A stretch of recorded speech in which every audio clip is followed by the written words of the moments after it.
The Blue Peaks, an impossible feat. However, impossible was not a recognized word in the dwarvish clans that called a peak home. With their mastery of stone, they carved their way through the landscape, making roads where once there was jagged rock, carving brilliant staircases along near 90-degree rock face, ascending to dazzling cities, hewn directly from the walls of the impossible terrain. Welcome, travelers, to the Dragonleaf. The Teahouse where tales are told. If you like the cement, leave a tip in the like jar.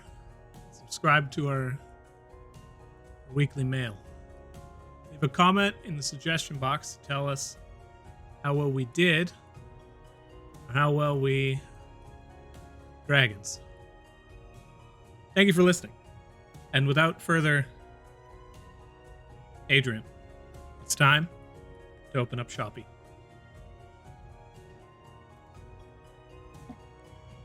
Hey everybody. We all just How your you feeling? tips. That's it. Only tips. I did screen cap you. Did you? Oh shit.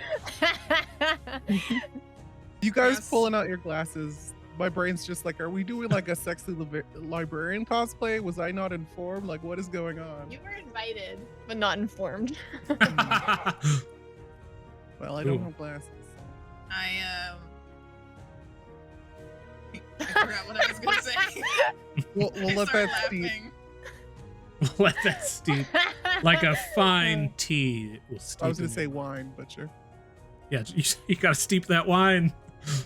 Which you might do. I don't know wine very well. Last time, the Deviants continued into the 6th floor following their defeat from the Ox Knight, and it was crushing too. Most of them died. None of that happened. And then they fought against 2 small platoons of soldiers, both Lodumnian and Enthian. Following this fight, the party discovers another torch bloom and a mimic that ensnares Jojo before giving up and relinquishing its goods for its safety. As Vincent begins to move in and everyone encircles the creature, they begin to question it. As it takes on Vincent's voice, it begins to banter back. Vincent questions whether or not he should romance the mimic. Can't draw So- blood from a stone, but you can romance the mimic. Oh, I was gonna say your teleprompter broke. That's why you couldn't read. Mm. Yes, I have a teleprompter. And it broke. Which is Bianca. She's just like Oh. Adrian. She's standing behind my desk with cue cards. Eventually, we'll realize that I have a monitor in front of me, but it'll take a while. Vincent, Do you have a name or anything you want to be called by? Or simply give us the information and we'll let you be. you ask it if it has a name, and you can see it's visibly confused. Mm, It says, take that as a no. Matilda. That'll become confusing. You are now... Jojo, what's a good mimic name? Mimsy. Mimsy, dear. Can you tell us what has happened in the last 24 hours here? Here's what I'm going to say. As you call out the name Mimsy, everybody roll perception. All I can picture is Nailed it Vincent- in one. All I This can is one of- picture is Vincent saying like, "I need to know your name. Kiss you later. Kiss people. I know their name." And I was like, your head's gross, Tamara." Perception. Normal. 23. 23 perception. You see in the trellis behind you, faintest little bit of like a red color kind of pokes out from the green and begins to look over you guys upon the mention of the name Mimsy. The mimic says, whatever you like. It doesn't really matter to me. As long as I get out of here alive, I'm fine with it. You don't have a friend here, do you? Define friend. He points at the where he saw the thing move.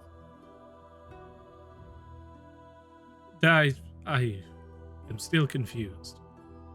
Do you have another one of yous over there? Ooh. Roll insight.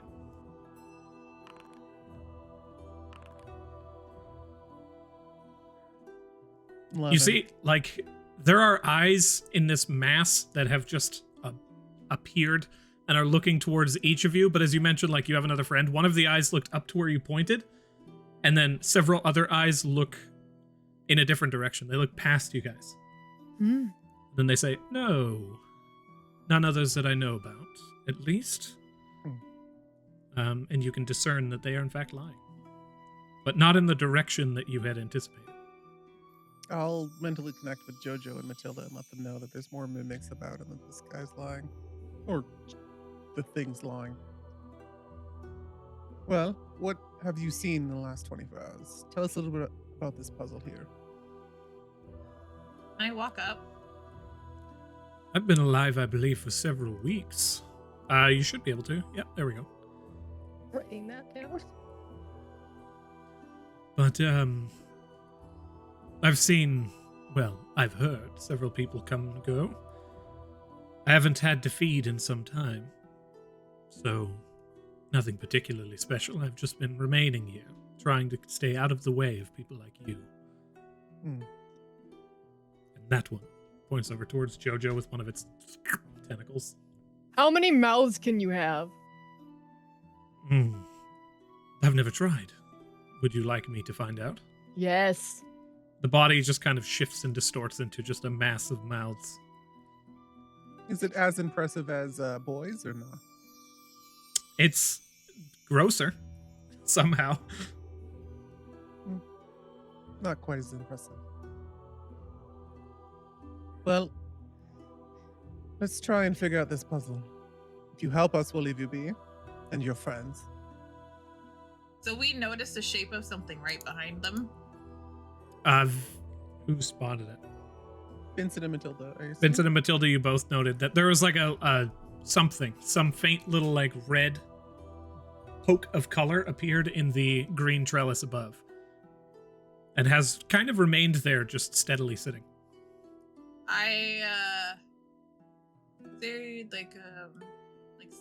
I'm trying to be like stare stupidly, so I'm not trying to make them like aware of me just like rifling in my bag, and I pull out a handful of chalk. I go to like chuck it in the direction of the thing to see if I can make it more visible. Roll a dexterity contest against this thing.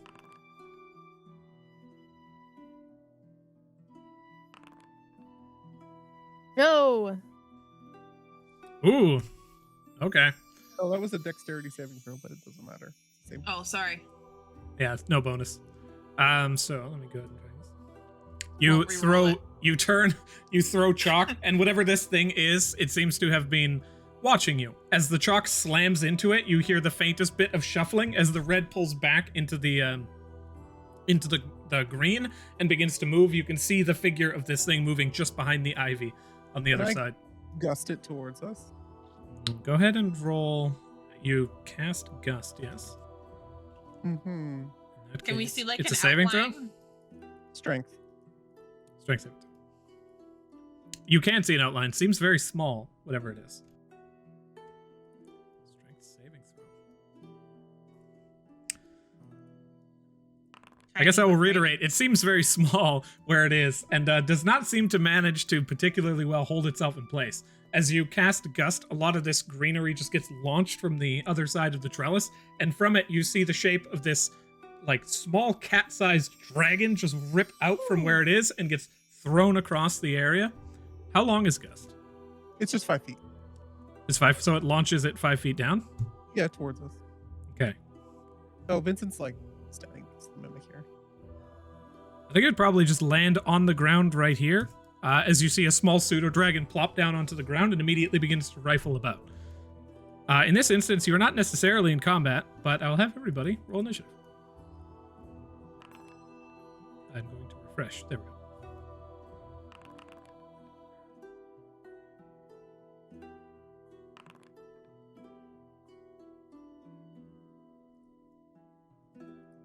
Blade and Mo, and Jojo, you go ahead. Okay. Okay. Paka always goes initiative 20. Is there anything you guys want Paka to do? Grab the little bugger. Mo's mildly taken aback. Paka runs forward, takes his position here, and immediately reaches down and attempts to grapple the creature. Grapple check. I'm assuming Paka's strong to hold things down. Like it lifts like a million pounds. You see the dragon right itself, bring itself up to its feet, and then like try and bound off the side of the trellis. Paka reaches down with both hands, and then it's just like, ha! Reaches over with one, grabs onto the side of the creature's body, and just kind of holds it. Is now holding it up in place, and it's just, okay, I got it. Vincent will mentally connect to this creature. Do you understand what I'm saying? Let's find out. You're speaking common? On the inside of its mind, you don't receive words, but you do receive just flashes of emotion immediately, like passing through your mind. And actually, in the same kind of strange way, you feel almost like compelled to just let it go. You feel this sense of pity for this small and helpless creature. And then immediately after that, images begin to flash into your mind of just like stone and leaves and grass, as though to just like try and blind you and articulate away from what's happening to you. It's just this constant jarring psychic attack. Go ahead and roll, I would say, just a concentration check.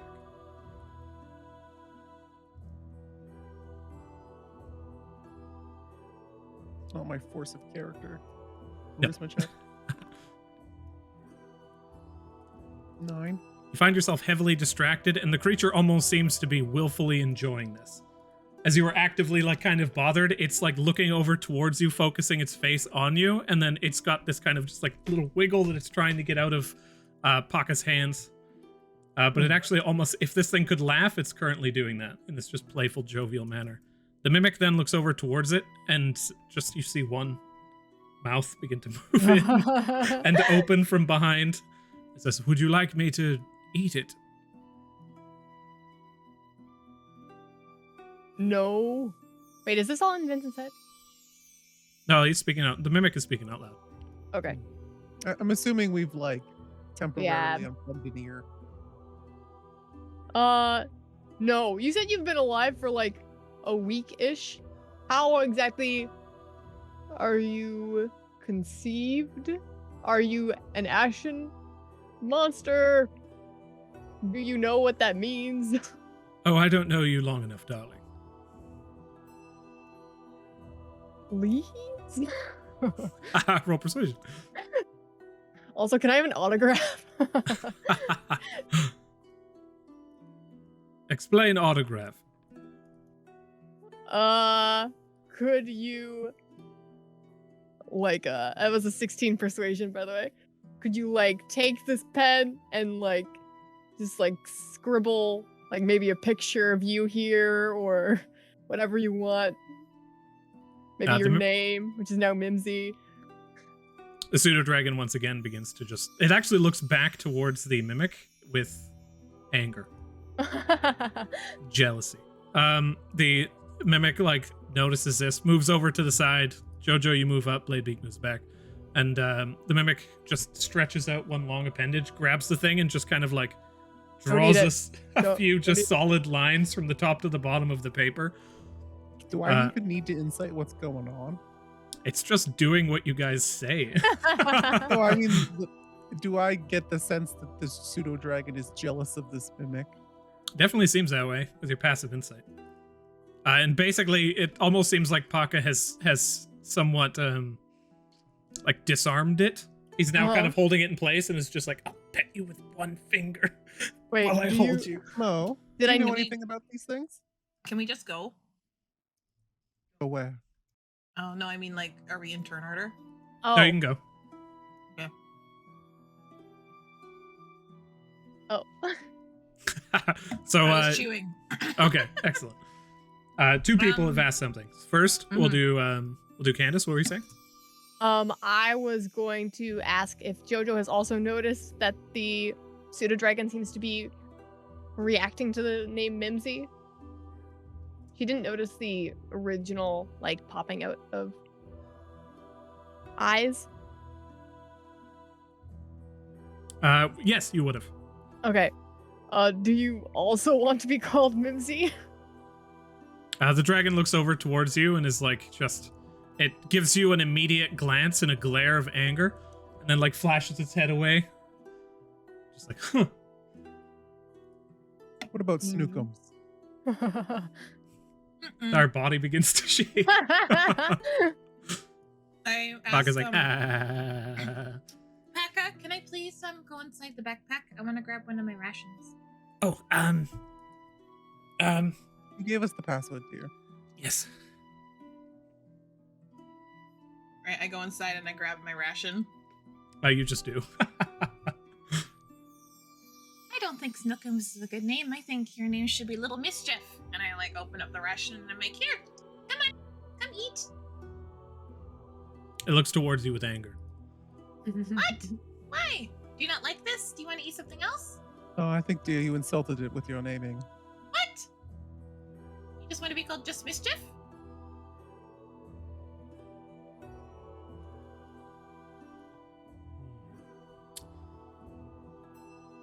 It ushers you to come closer. Oh. I give it a snack. As you come close enough, it goes to like, it slowly opens its mouth. Paka's still holding it up. Slowly opens its mouth to grab the food and distracts you from its tail that comes in for a sting attack. Oh. And then it tries to grab onto the food that you were actively giving it. It does manage to hit you, and you take 6 points of piercing damage as the tail kind of lashes out and hits. As you pull away, your Constitution saving throw is successful. And the creature kind of like grabs onto the food and then lifts it back and once again begins to attempt to just shuffle out of Paka's captivity. He says, "No, stop, Mimsy." The Mimic's like, "Yes." "Now you." Can Vincent do something? Yeah. He's going to lean down towards the little pseudo dragon. Well, that wasn't very nice, now was it? You don't want to, lose that tail. Why don't you behave? And Vincent will kind of go towards his rapier. Roll intimidation.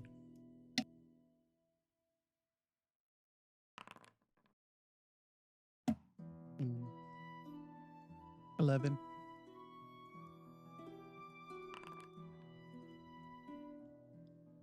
I mean, it hurt, but just a little mischief. I give it a little scritch. Oh, it was just about to sting Vincent, but now it stings you again. Oh no! As you say this, the tail, you see the tail begin to slowly lift up almost in this defensive position at this like challenge that's been issued towards it. And as you're just like, you call it Little Mischief again and go to reach for the pat, the tail whips around and just decisively stings into you. 5 points of piercing damage. You fail your con save and you are poisoned for an hour. Oh, great. Lovely. Poison begins to course through your vein. Yes. Vincent will go to slash the tail off. Okay, Oh! go ahead and make an attack roll. The creature is currently grappled. Do I get advantage on a grappled creature? No, its speed is 0. It cannot gain any benefit from its speed. Okay. 9 to hit. Did 9 to advantage, hit? right? You don't have advantage. Oh, okay. I'm pretty sure. Yeah, I just No, checked. yeah, There's it's- no as advantage.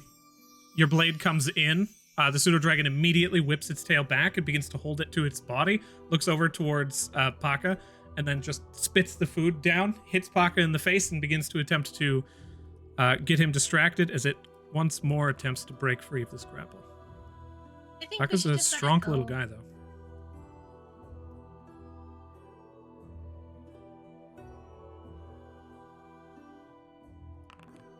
Just to confirm, the 9 did not hit.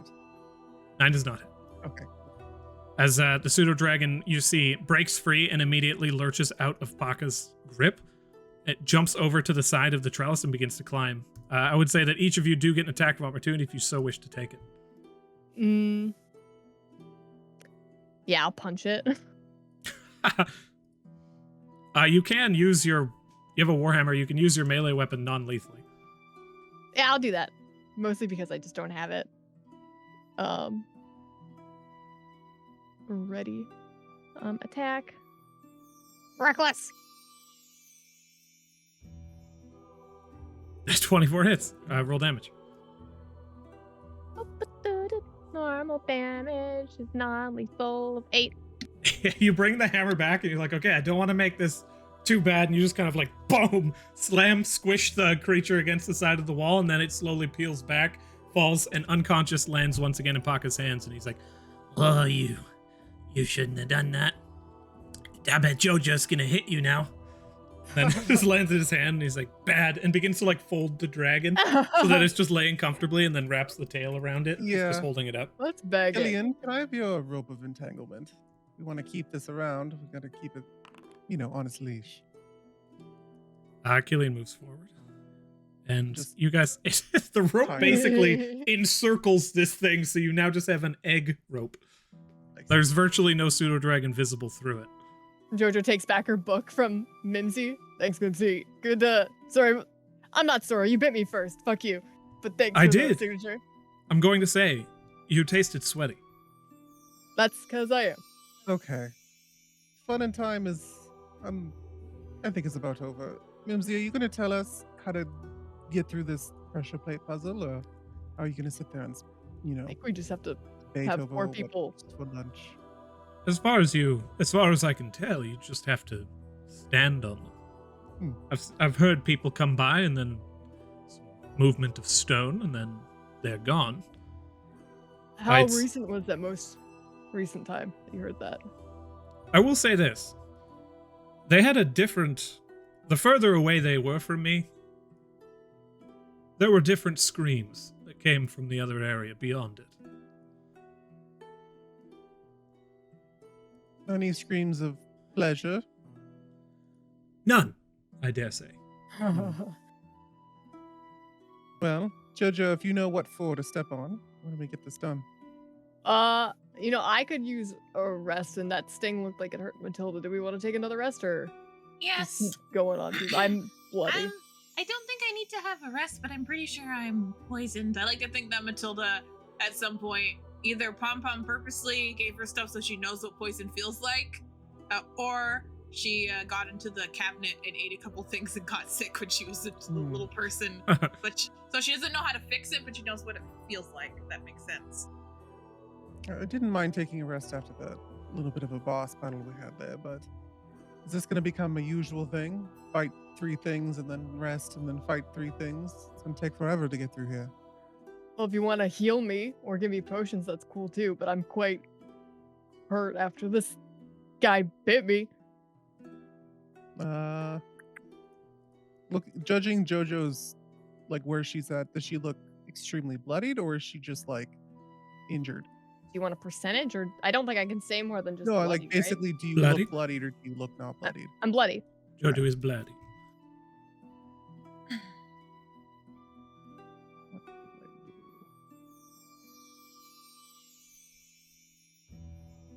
Vincent is going to heal Jojo. Also, Matilda's poisoned, so having a short rest.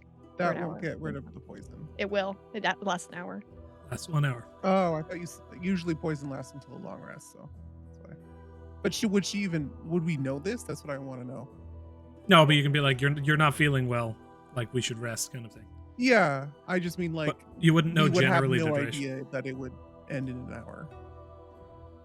For your character, sure.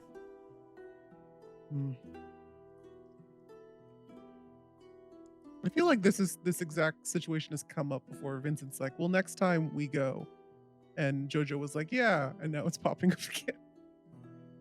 How do we keep tabs on this? Well, I feel like we usually get into combat and then we have to rest right away. Just trying to figure out if there's a better way. Do we Maybe, assume that there's a combat on the other side, or? Well, if you're not tired, maybe you should pull more weight. I don't know. Dear, I could have done so, but you chose to go in with Matilda. Do you want to stick with me next time? Well, I thought you were coming straight after us. We tried. The pressure plates didn't work. We had to go on the number 2s for anything to Yeah, activate. I had to be on either side. Mm. But Vincent heals you at level 2 spell slot. Let me roll that.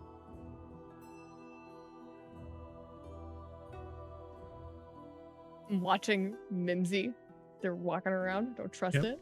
Moved a little bit forward and then a little bit back. You hear the voice say, "Do you have a way out of here? Like, leave this eternal hell?" We do, but I don't think you'd like where it would lead. I think I'd take it anyway. You want to come with us?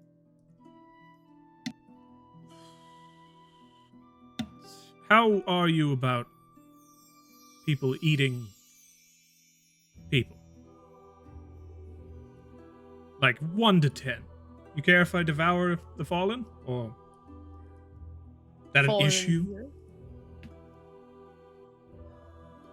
Is that your only diet choice, or can you eat any type of meat? If you have Yes. meat, I'm fine with that. But it might be quite a bit. I don't eat often, but I eat when I can. Fallen animals and such is things that we enjoy back home. Can't we give him one of those beads that we got? Probably. We could, but he said he's not hungry right now, do you? How often do you have to eat the fallen? Once every few moons, I imagine. Which you understand to be like a couple months. That's not a bad way to get rid of a body if we need. I'm just saying. I can help you by betraying my own kind. You'll have to protect me.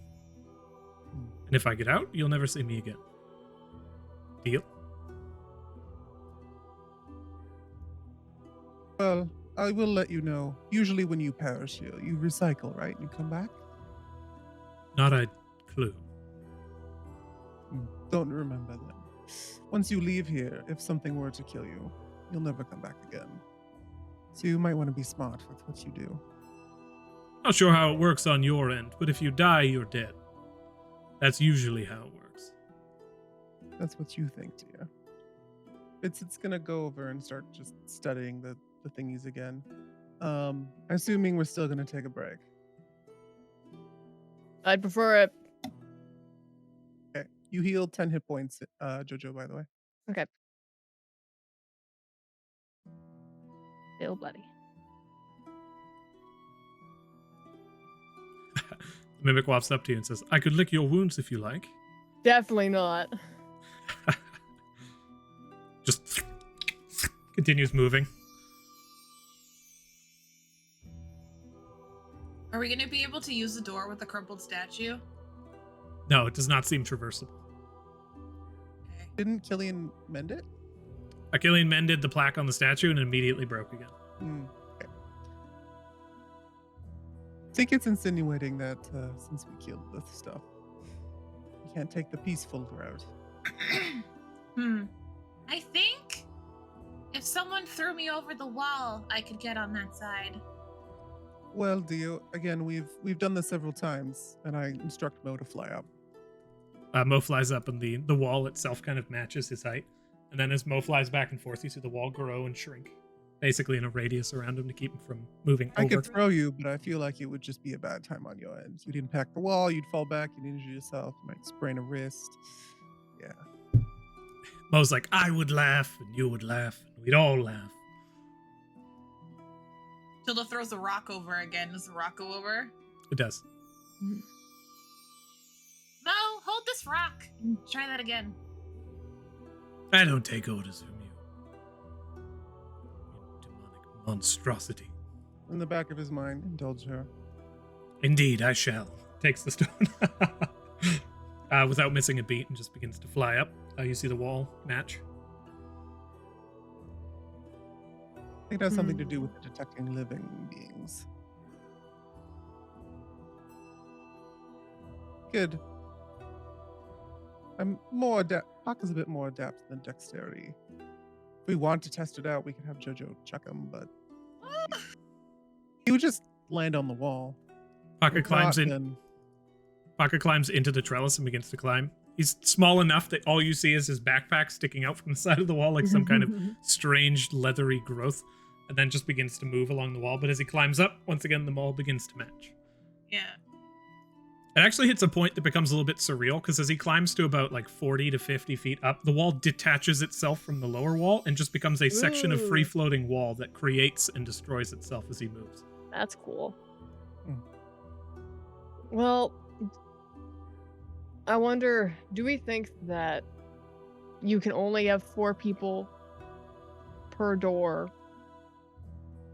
I wonder if we can stack 2 people per pressure plate again.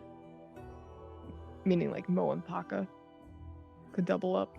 Only one to find out, I guess. But let's rest up and put those theories to the test after. While we're resting, oh sorry. No, go ahead. Can Jojo throw me up in the air and catch me to see if the wall tracks me if I get chucked up in the air? How much do you weigh? And how often does Jojo do the caber toss? I think probably It has about enough strength to be able to chuck her. maybe about 200 pounds, maybe 150, 200 around there. With all the gear and everything? Yeah, and well, She's wearing studded leather. It's not that heavy. And Jojo, what is your strength? 19. 19? That makes sense. Yeah, you'd be able to toss her maybe like 10 feet up. Okay. It's just whoop. This is a very impressive feat. As you throw Matilda up in the air, once again the wall just matches stride. I catch her again as she falls because I don't think she'll stick the landing. I cast Featherfall and I do a sick backflip Woo! because I can. And then I rest. Bloodied. Matilda, the longer you rest, the longer you feel that poison begin to leave your system. The rope of entanglement.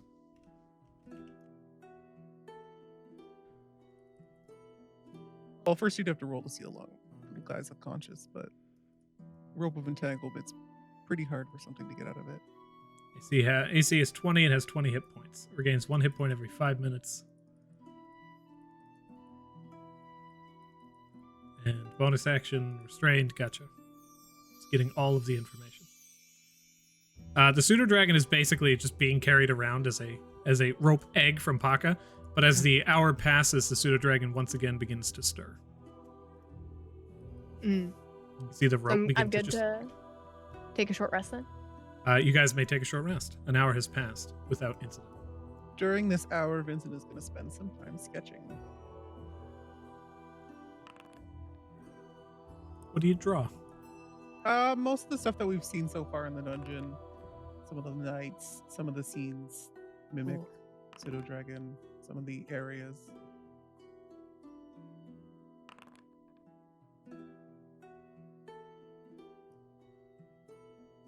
Ooh, those hit dice rolls. Wow. I know, they're going so good. Oh my goodness. I should use my wizard hit die on my last one. Yeah. Okay, good enough. That would actually be. Do you want to? Yeah, you're good. Do you want a soothing song of rest from Vincent? Oh, sure. You can do my last 2 hit points. I'll let you know that if you're willing to listen to a performance, it might make you feel better.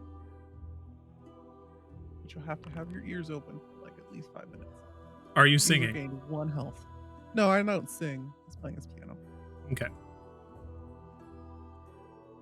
Vincent, terrible singer. You don't Just know that. kidding. You've never heard No. The egg bundle begins to move, and you can see like these just bits begin to push out as the pseudo dragon begins to kind of freak out in its confinement. Repeatedly, it begins to attack the confines that hold it, but after 5 failed attempts, begins to settle, and then you see it basically just like rapid breathing. Aw. Can we like make it so its face can be out? Like I don't like that it can't see or breathe. That makes me sick. Pocket takes one of the ropes and just like pops the head out. Now it's just looking around like this. Opens its mouth and goes like, nip at his hand, and he's just like, oh, you can't do that. And begins to scratch the top of his head. They look actually somewhat similar in the snout. Aw. Oh, you seem to have some sort of reaction towards this pseudo dragon when it showed up. Are you familiar with them? like Fae. Also it's a not a Fae fan of creature. dragons. It's Fae adjacent. Small enough. Hey, Mischief.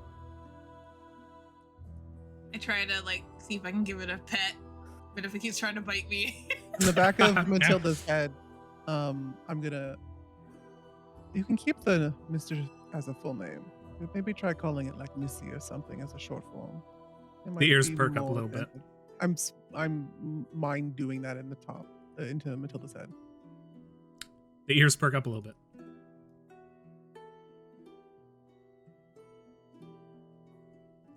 Anyways, I let Matilda know that. You take Okay. note of this fact as you've spoken to Matilda in her mind. It seems like this creature has heard your words.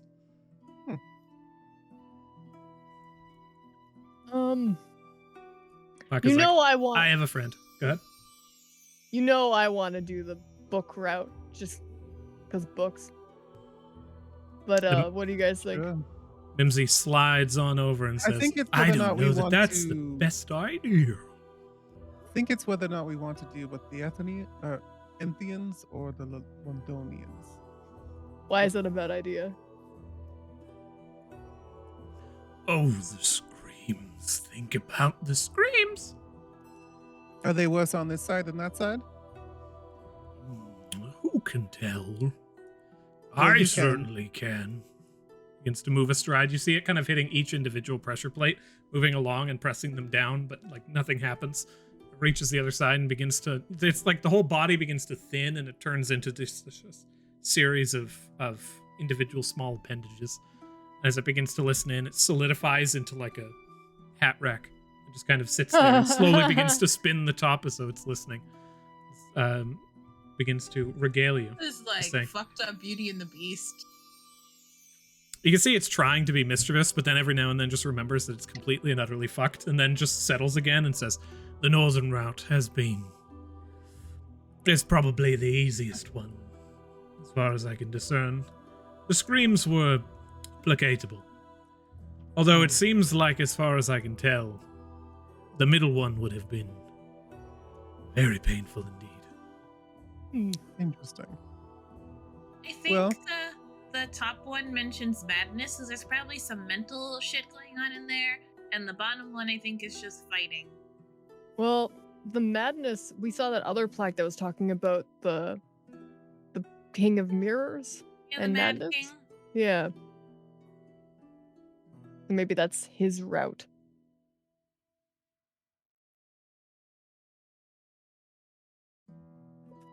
Mm, I'm fine going on the book one. You could flip a coin if it'll help speed this up. let's go book. Hmm. Seems like we both said book and then, Oh, I just don't think that matters. Either way, we're going to make it through this, do you? I'm just bummed we couldn't go in the middle one, but that's okay. We We would didn't have had know- to be a little nicer for that, dear. Well, the thing is, we didn't know what was going to happen, so it's our first time on this floor, so we can't fault ourselves for making mistakes right now. Does this seem like you need at least 4 to move forward? You step on one, you hear just the faintest bit of mechanical motion in the background. The second have one, you a- hear more motion. Mo, come with me again. Mo lands on your shoulder. No change. Mo will also go. Should Paka go with Mojo? Jojo again?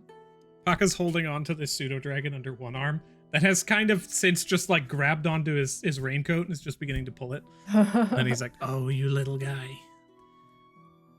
If he can't hold the pseudo dragon and be on the same space as Jojo, Matilda will hold Also, Missy Mischief. You want to hold mischief? There you go. Yeah. because Mimsy Giggle. has instructed us that there's screaming coming from the other side, Vincent is assuming there's enemies. Most excellent. All right, Missy Mischief, I'm gonna hold you. It hates you less. It's like when you say that, it's just now it's just like. You begin to hold the dragon as it like lets go from Paka's raincoat. It just kind of turns and latches onto your shirt. It just begins to chew on your lapel a little bit. Yeah. You pop onto the third stone and it begins to lift. And then Killian The doorway to the Wait. south shatters. You see, similarly, the stone on the other pathway gives way and just crumbles down as the statue before you opens. In the inside of this, you see a central statue, a very familiar statue, one you've seen several times in your journey thus far.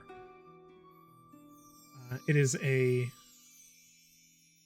large statue of a brilliant goddess, face covered. 2 hands covering the face as though to conceal the identity. You see brilliant flourishing wings flittering out from the back, and a pale sunlight that seems to permeate throughout this entire grove settled before you, landing on the statue and illuminating this faint golden sparkle across the surface. This is the sun goddess? You look towards it from the exterior, and it is in fact the sun goddess. Is You this begin- like old Altisha? Looking onwards towards the statue, as you begin to step in, each little motion you place yourself within the center, and the statue changes.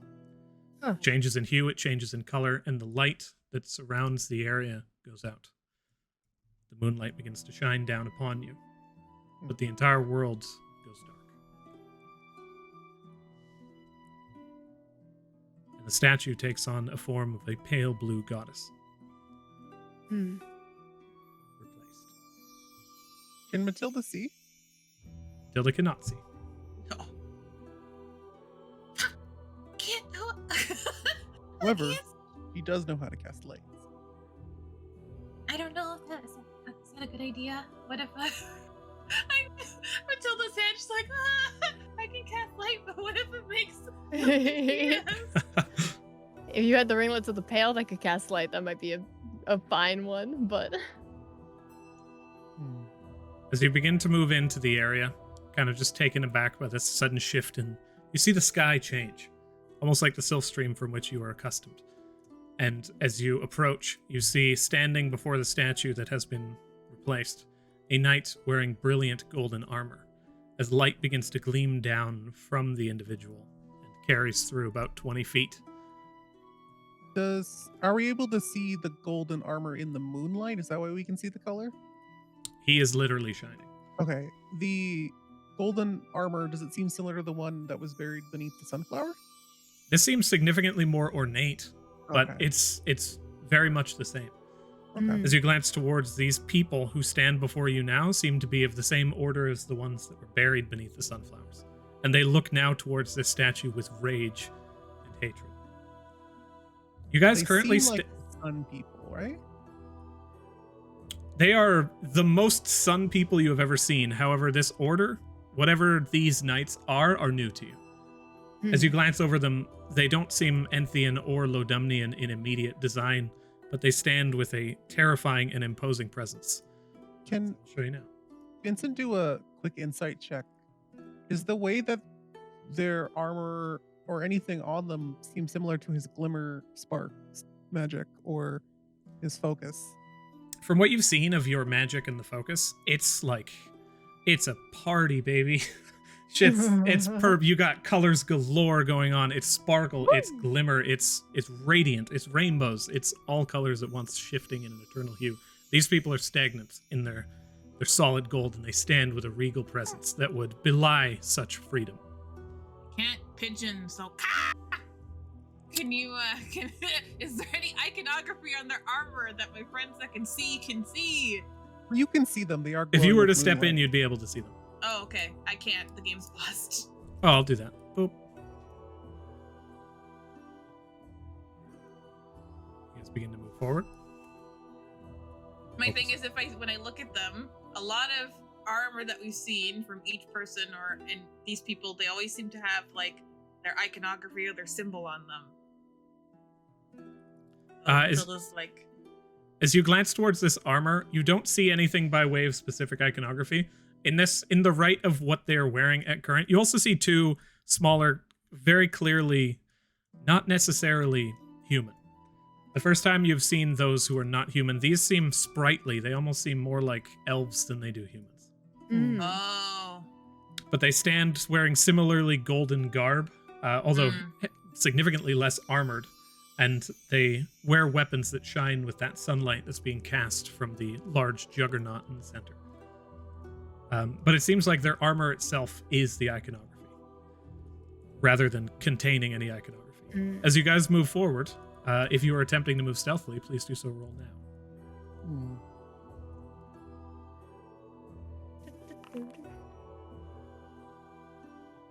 Blind roll, by the way. Oh, oops. You're right. I fucked up.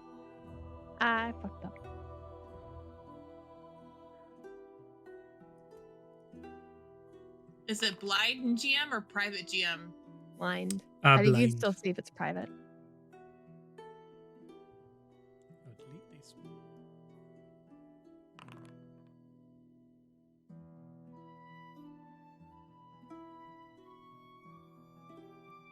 As you begin to move in, here's the fun thing. So Vincent and Matilda, Oh no. both of you take note that the central knight head shifts slightly and looks towards you, but remains standing, staring forward towards the statue, having taken note of your guys' presence, but is not currently acting on it. Passive? We noticed that he does that, though, right? You do. Okay, Vincent will mentally connect to everyone.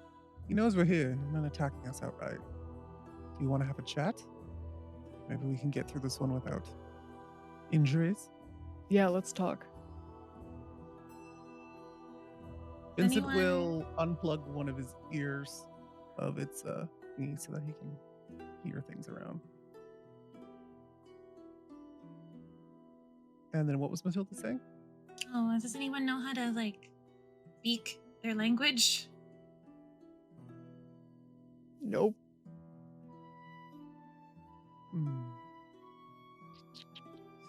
Not yet, dear. Mm-hmm. Let's try still. I still think we should try. Okay. Vincent undeafens himself. He'll take a step forward and he'll basically make himself known and stand up and put his hands up. You see the juggernaut stand before you, a great sword probably the size of your body. He plants the great sword in the stone before him, and as you begin to approach, where do you walk to? He'll take a couple steps forward into the light, basically here. He begins to move forward to meet you. You take a few steps, and he reaches up towards the center. He now stands towering over you, at least 9 feet tall. But just this huge hulking figure in golden glowing armor. And the blade impacted in front of the statue, he left it behind. He approaches, he looks towards you, he looks beyond at the rest of your group. What are you guys currently equipped with? Vincent just looks like he has a nice ass suit on. And a rapier at his side. That's just a +1. Jojo's got weapons galore. Yeah, that was. She has the did Lodemnium Knight and the Enthian Knight and the Ox Hammer, the Warhammer. So you got I'm like 2 holding- blades, one on each waist and one on your back? Yeah, and my javelin. I have Missy Mischief in my hands with like my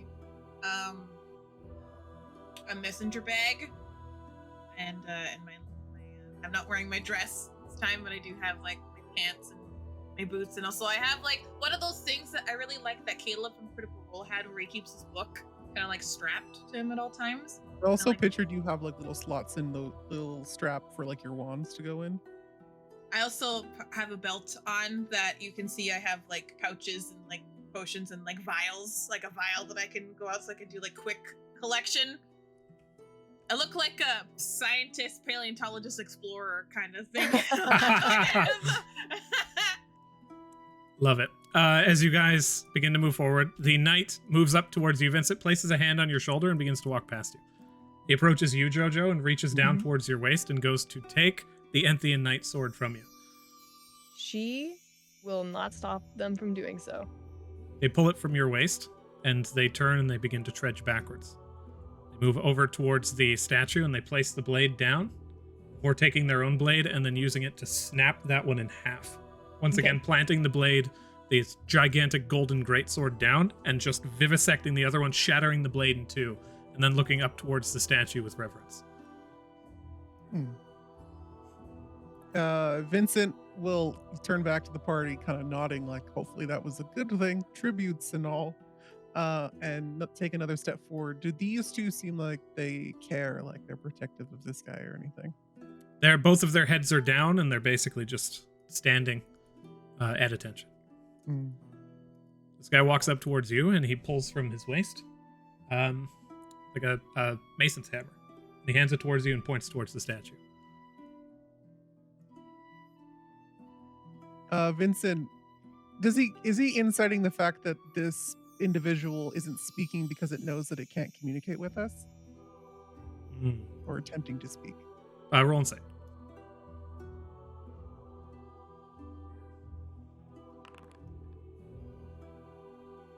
$28.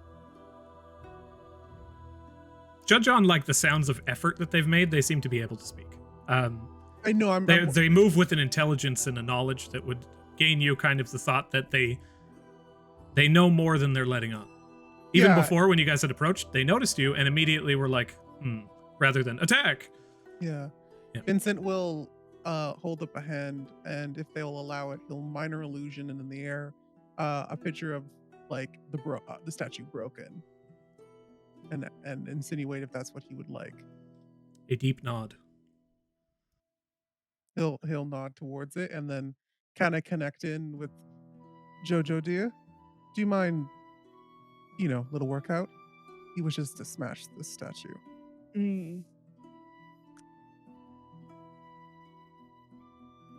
Okay, not the first of these statues that I've smashed.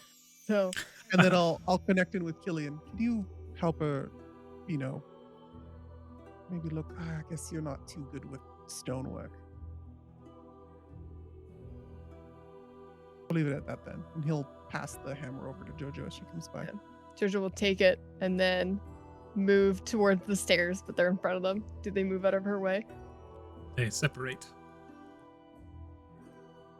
And she'll go up and look at the statue, like once over before taking any swings. Do I see any writing on it? As you glance over the statue, the night kind of casting light here grants you just the faintest little bit. The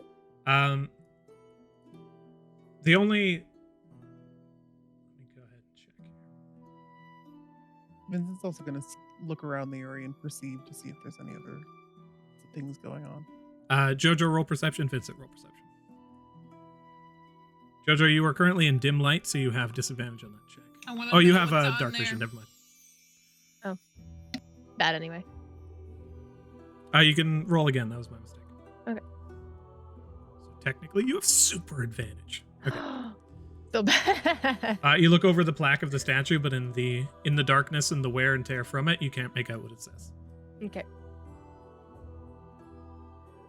Jojo will sort of like toss up the mason hammer a little bit as she like looks back at the juggernaut for a bit. They have their arms crossed and they're looking towards you expectantly, as though this is Like this test, is a right? yes. Vincent's going to connect in with Jojo, just in case you need a little extra help. I'd say hit it as hard as you can. He'll inspire her. Okay. And Jojo will go and swing at it. I'll just aim at myself. Mason's hammer. Is that a good tool for this, or do I think? It's actually holding it. It definitely belies the strength and station of the armor the person's wearing. It's very humble. But you take that hammer, you lean back. It's a strength-based attack roll. You may roll with proficiency. Okay, I'm just gonna roll. You could rage to give yourself advantage, I guess. I could get advantage if I just cast boost on myself, so I'll do that. Oh, okay. If I do a strength check, I that's thought boost that just I gave can you an do. extra D4 though, not advantage. Oh, you're correct. I think it's also only on ability checks. Okay. Nope. Strength. Yeah, strength ability check. That's it. Okay, never mind then. So what should I be rolling? It's a strength plus proficiency, so that is plus 7. So 1d20 plus 7. And then you have a D6 if you need it. And then I can choose to add the d6 After you rolling, roll. right? but Okay, before great. the I don't outcome. think I need it, but I'll add it to damage then. Here's what happens. You bring the hammer back. You look towards it. You feel a sense of frustration and confusion, but also a sense of resignment. And as you go to swing the hammer down upon the head of this statue to shatter it, the single tear begins to roll down the side of the cheek. Do you follow through? It reminds me of the shrine, huh? And also the vision that we saw when we first came in.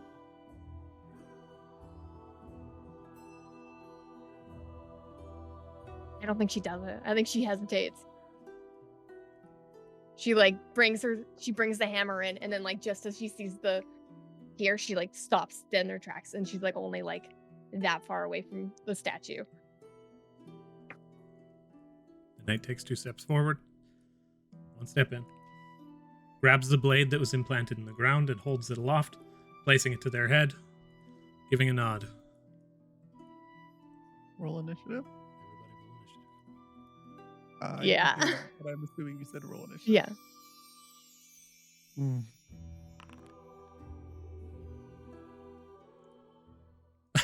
Mimsy says, "This all seems to be going well." Standing back towards the edge of the doorway, a faint, pale blue moonlight begins to fill it in. Vincent will connect in. What are you doing? Just felt wrong. I don't think that's right. What, you like the sculpture or something? Smash it. It's just like the vision that we saw when he entered.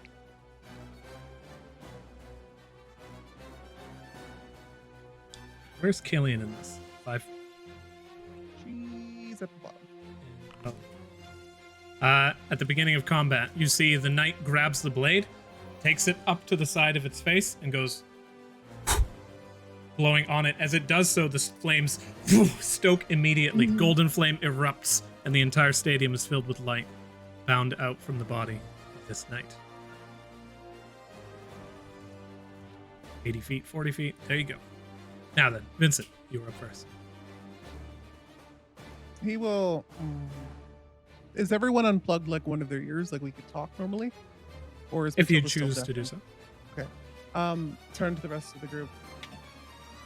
Well, I don't know exactly what's going on, but Jojo feels sympathetic towards the stone, so let's deal with this after. Vincent is going to cast Fly on himself as he whips out his keyboard and a bunch of tunes go off. I'll launch into the.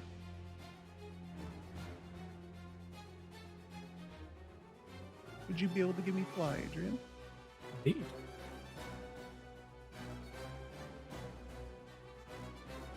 And he will replug his ears just in case.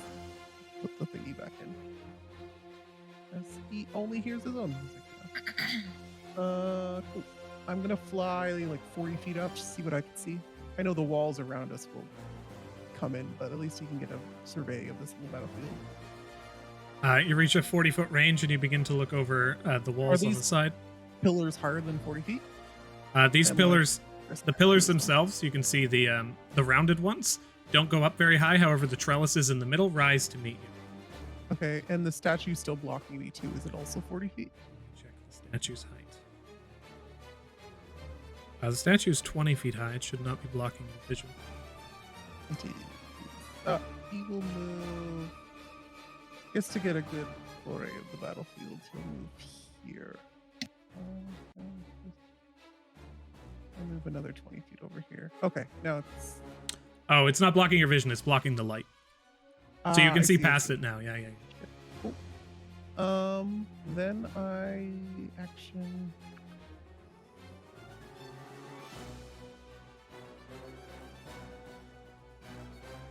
Vincent will end his turn.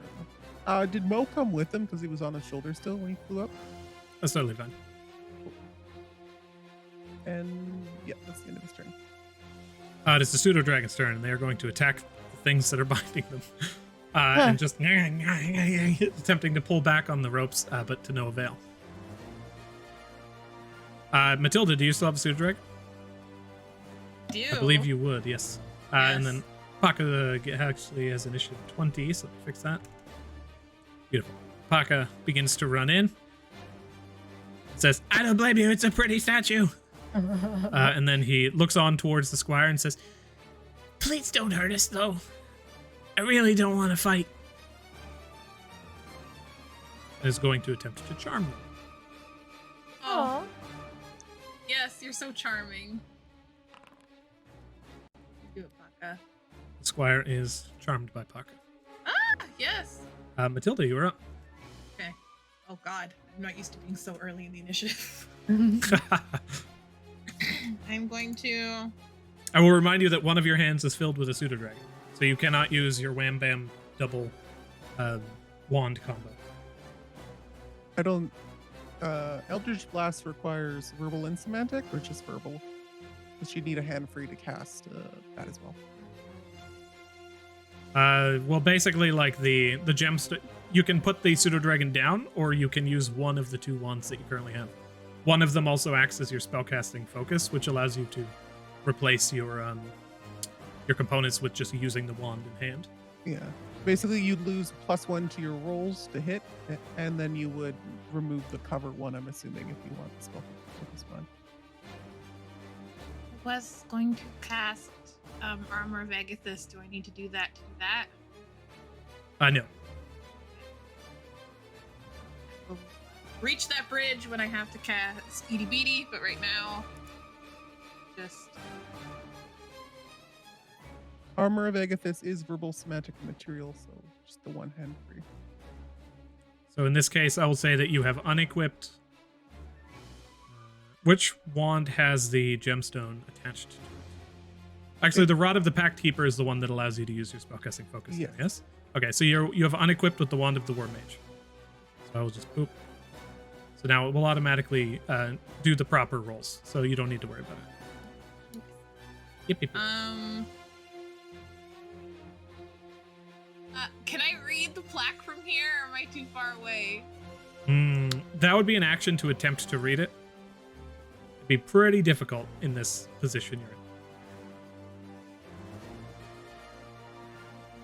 Against my better judgment.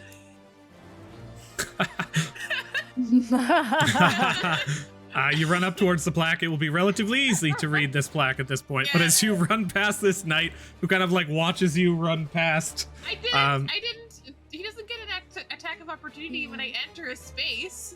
No, he just have fun. Okay. Happily watches you run past. But as you reach the thing, go ahead and roll perception.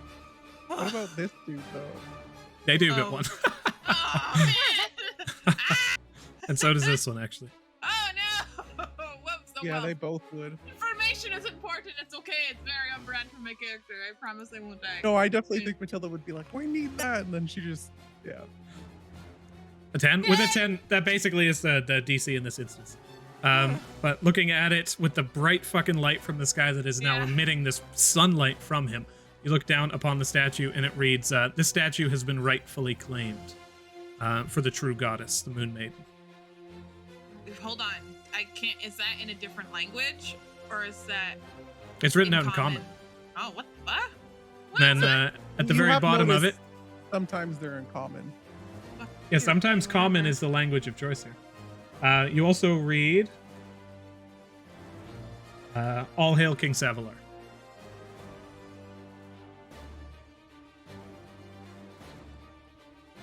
Do I get the feeling that common came from King Savilar? Roll investigation.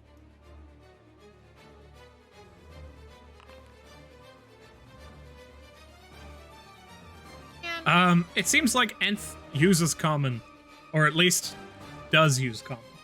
Yeah. Like the language of common seems to be derivative of Nth.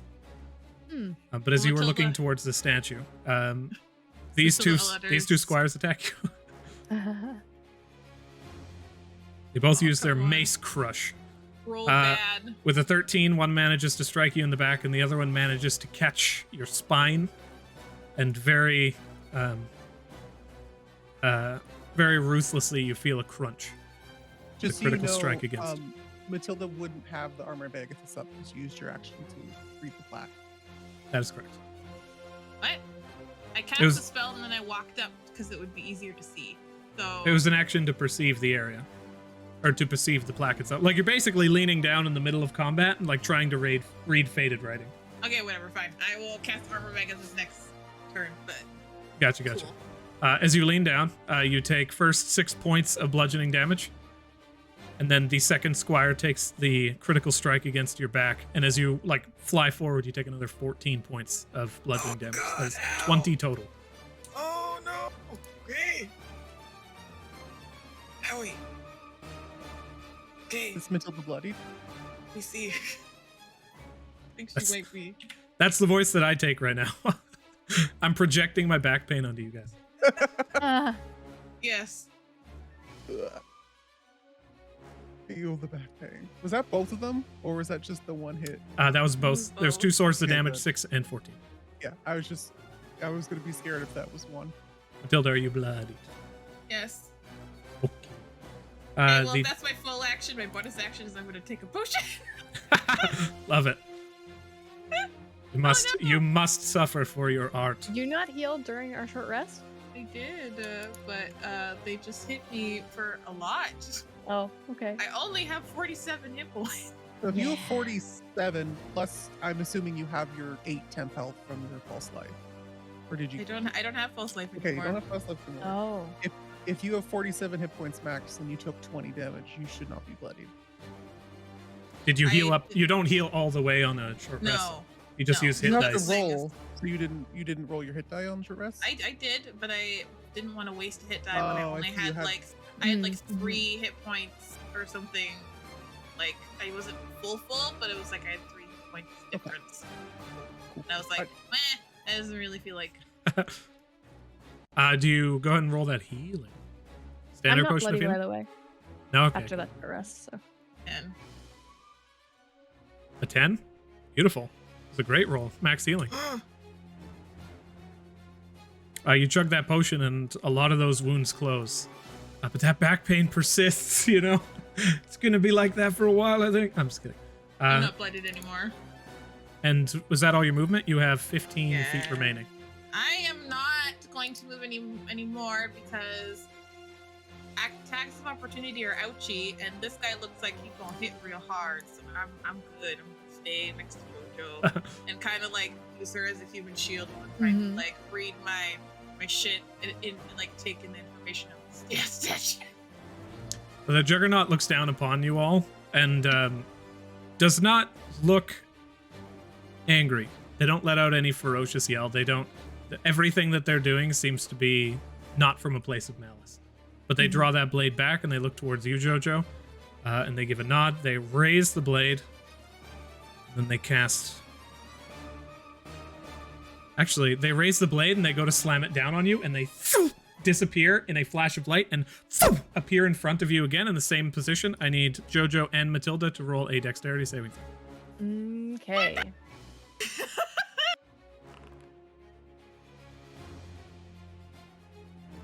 $11. Does not succeed. No, it was almost a 19. 6 does not succeed. As he disappears and appears before you all, the radiant light pours over you aggressively, and you take each 5 points of radiant damage. And then he takes that longsword, or that broadsword, and carries it down with 2 hands upon you, Jojo, for 2 quick swings in succession. The first one, you manage to, just deflect that thing out of the way. It slams into the side of the stone, turns it on the flat of the blade, and carries it back through upwards, like just raking across your body. You take 6 points of slashing and 21 points of radiant damage. I take that too. Now, this was 2 attacks against Jojo. Damn. Does JoJo look bloodied? No. Awesome. Ooh, I took 5 radiant though, right? You did. Yes, both of you took the 5 radiant. That's 2 radiant because this bitch is resistant to radiant damage. Oh! Yeah. He looks towards you. You are resistant to radiant damage. Yes. Shit. Yeah. Get fucked, nerd. There's a lot of Oh, man, the hostility you're aggression showing. here. Sorry, that was very aggressive. I apologize. I was trying It's the to do back my pain. thing. It's the back pain. I And understand. everybody was like, fuck you, Tamara. That was very funny. And I'm like, oh, okay. I thought that was funny. I was just sitting here being like, so, and then you yell at him and call him a nerd. I don't want you to think roll Matilda charisma. did that. That was Tamara. I just look really superior because like he tried to hurt me, and I'm just like, haha, I'm resistant to your to your damage.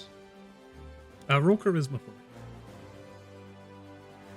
Me? Yes.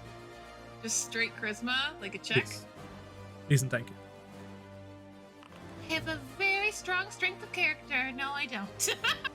The knight looks down at you, kind of surprised by this, as the light just washes over you and doesn't seem to have caused any like severe damage. But immediately gilds himself for the fight ahead and continues the onslaught. Mo, do you want Mo to do anything? Because right now his whole mindset is fuck this. I don't think he has given Mo any orders, so Mo can do what he wants. Mo flies off. He hides in the shadows. It's the squire's turns. This one moves.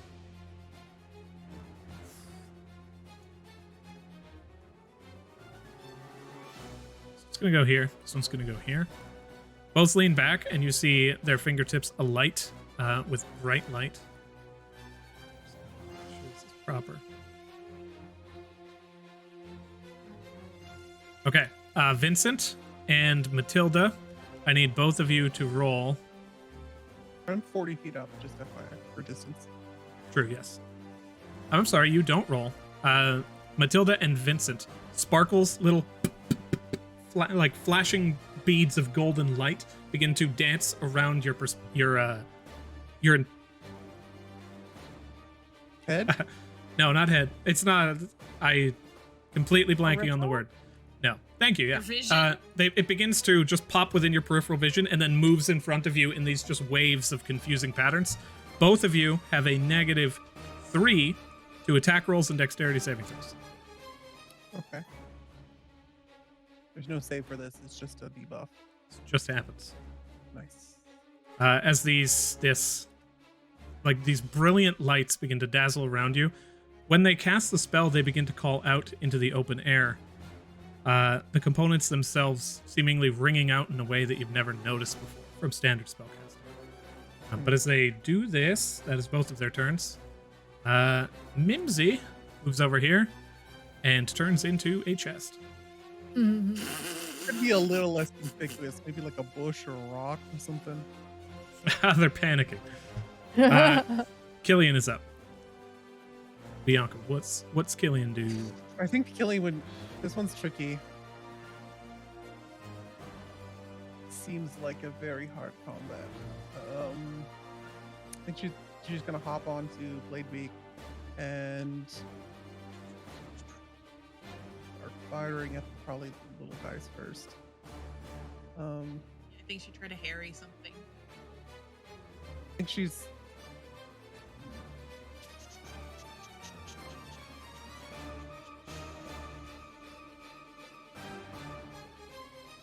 She's actually going to cast.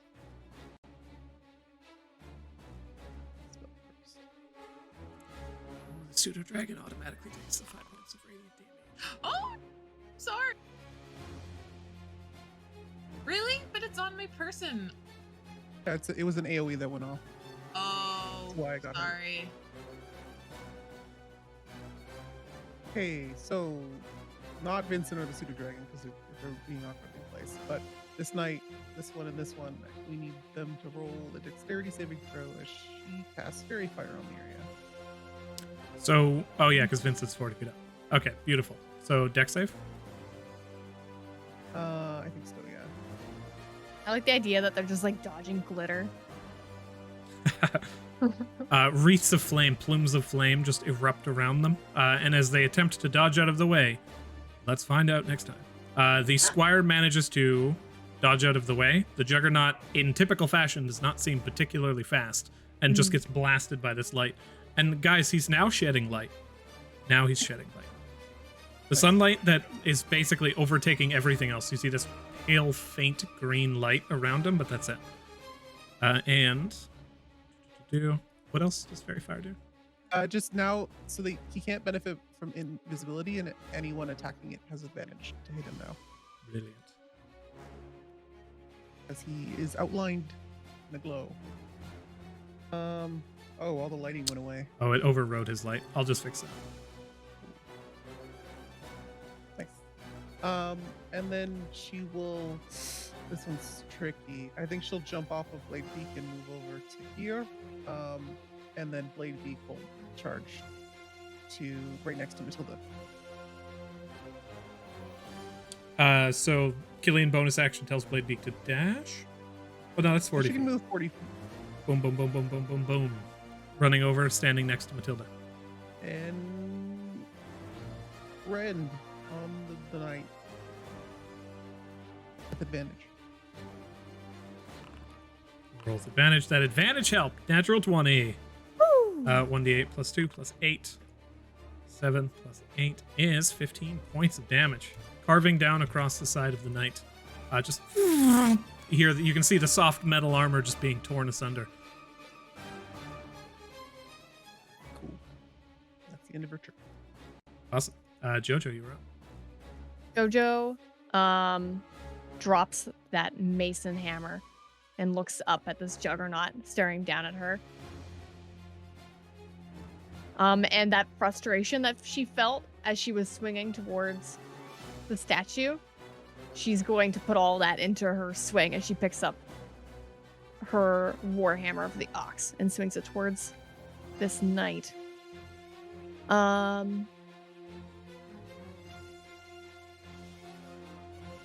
So 20 to hit. 20. Just hits. Nice. Minimum damage is 6. You do Oh. have a. Oh, you did roll. Oh, sorry, I meant to rage before that. That's why it's so shitty. I'm gonna rage before my second swing. You can't, but I'll just say that that's totally fine. Okay, thank you.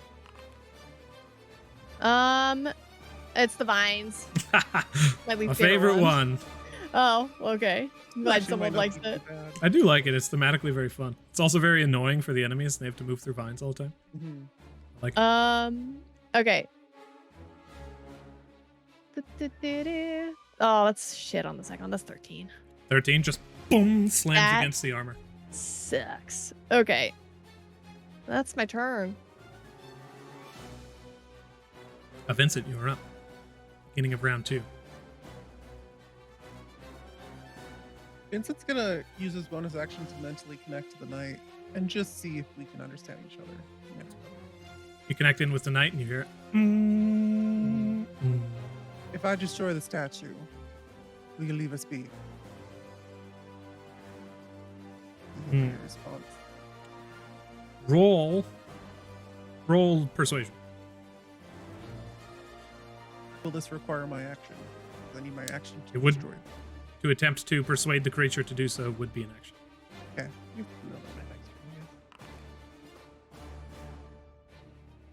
26.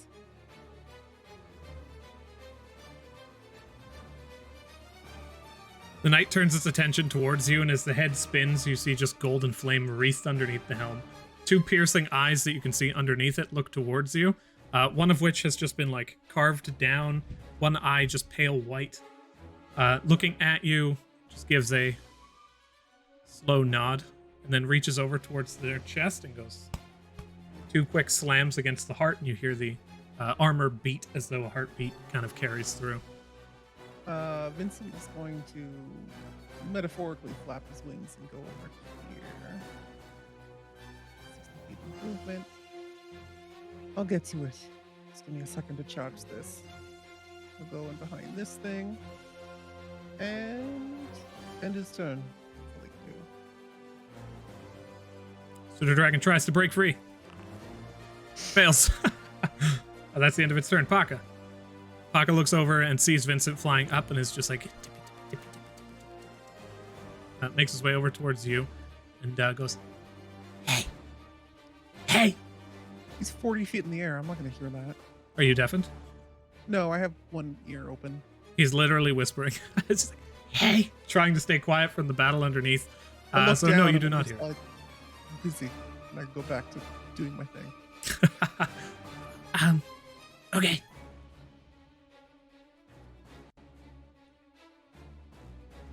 Matilda, you're up. I like how I messaged Candace for help, and I was like, should I do armor Agathis or should I do disengage? And she's like, yes, I think so. The answer is yes. The answer is yes. The answer is, Like, that's in my kinda opinion, it's low. I think you should probably disengage. GTO. Yeah, I was like, yeah, okay. I'm good. Yes. Sorry, it was very funny. It was like I asked yes. or no. And then it's like an either or, and you're like yes. And I'm like, okay. Those are the best responses to either or. I'm dying over here, okay? I'm in a battle. I am going to disengage as my action. 5, 10, 15, 20. Yeah, okay, I'm there. Here's the thing. The knight looks like he could have still attacked you. Like you do a little maneuver and you attempt to get out of the way of this melee. He immediately clocks your maneuver and you see his foot shift towards you as though he's completely capable of hitting you, and he just chooses not to. Oh. Disengage! I used my action to There's disengage. a You sure couple did. abilities in the game that can negate disengagement. Oh. Like Sentinel. Yep. Matilda, you make your way to the other side of the statue. You take note of the fact that this knight seems to be capable of hitting you regardless. And as you sit behind the statue, what do you do? I take a second, like, we maybe need to rethink priorities. I don't know if information was that important this time. And, Matilda just has, like, a moment. If I were to peek out, still see you. So that would be 30 feet of movement. It'd be 35 to go back. Just enough way. 15, 20, 25. Oh yeah, that's 2 diagonals. Yeah, you wouldn't be able to peek out to that position. Oh, okay. But you can be right. Yeah. Oh yeah, I will. You've seen mine. You'd know what it looks like. You do for one just brief moment though here. An Oh. immediate. Oh, What? Going? If you Oh, were to Carnival go just shows outside and up, or- dance, no one would stop you. Oh my god. You know this, right? You can dance if you want to. Oh, Just go no. out there and dance. Enjoy your time. For once, I agree with him. Let's dance. do I have to roll not to start dancing? What? No, not in the slightest. The voices in just- your head begin to tell you to dance. Also play some horrible carnival music. I shake my head. I'm like, no, it's not time to dance. Oh my gosh. Okay, shoot. Okay, question. If I cast Hex and then I cast Armor Agathis, can I do that? I'm assuming yes, because one of them's not. No. No. Basically, to make the bonus action spellcasting simpler for our campaign, because it just gets a little bit mired. If you can only cast a spell and a cantrip in a turn. Either one can be a bonus action or an action, but you can't cast more than one spell. No, Just of one course. spell, one cantrip. No, because it wouldn't be on this turn because I used my action to disengage. But I was wanting to use my bonus action to possibly pass Hex. Yep, you could do that then. But my thing is that next turn when I'm able to cast Agathis, this is not concentration, or would that break my concentration if I cast another spell? Nope. No, it's just if you cast 2 concentration spells. Okay. Or you get hit, and then it breaks. Creature I can see, never mind, I can't cast the spell. That is the end of my turn. You begin to rifle through the spells in your mind and the little card catalog, and well, these my- just mind palace. Well, Missy Mischief is like, so it's a little bit more challenging than normal. Shh, it's okay. It's okay. Yeah. The Juggernaut looks towards the lot of you.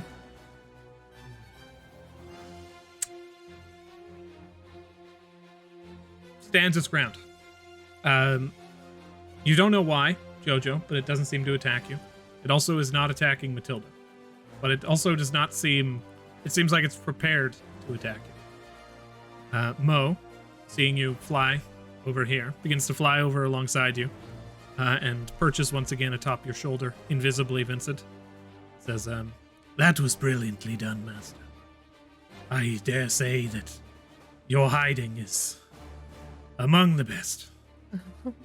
He's just like tap on the top of your I'm head. deafened. So he's just saying this into the ether, right? Master! He gets to scream in your ear. Didn't you take out one of your ears? I did, but as I flew up, I put it back in. Okay, because I was gonna be like, are you pretending to be deafened? Because that's hilarious. No, he's actually deafened now. That's why, like, Paka gesturing up at him. He's like, I can't hear you. And he went back to what he's doing. Matilda can hear him, and under her breath, she's fucking brown noser. Master! Continue screaming in the corner.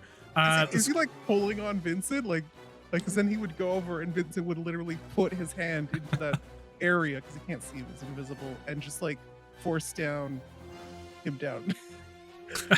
Like, stop being a pest for this moment. That's basically what's going on over there on the other side of you're that. Just like, go away. That's what you guys don't see. These two move over towards their weapons. They take out a small piece of flint and they scrape them across the maces that they hold, and they begin to also emit radiant light. They look towards you, Jojo, as they figure they have themselves, they have you basically surrounded. And as they stand in position, moving in to encircle you, they begin to step up onto these stones, and the Juggernaut raises a hand. They pause. Mimsy becomes a trellis and slowly begins to merge with the wall. And Killian, you're up. I think Killian, she has no idea what's going on, and her friends are being attacked. She was hiding behind here when they didn't attack. So I think she's gonna peek her head out, just kind of assess what's going on and see everyone ganging up on Jojo, and probably fire a shot off on this one.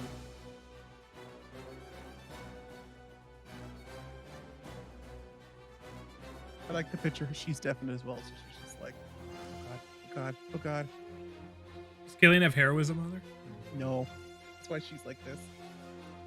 24 She's to hit. proficient in, she is proficient in investigation. So I'll say this: roll investigation to determine whether you can kind of discern this combat going one direction or the other.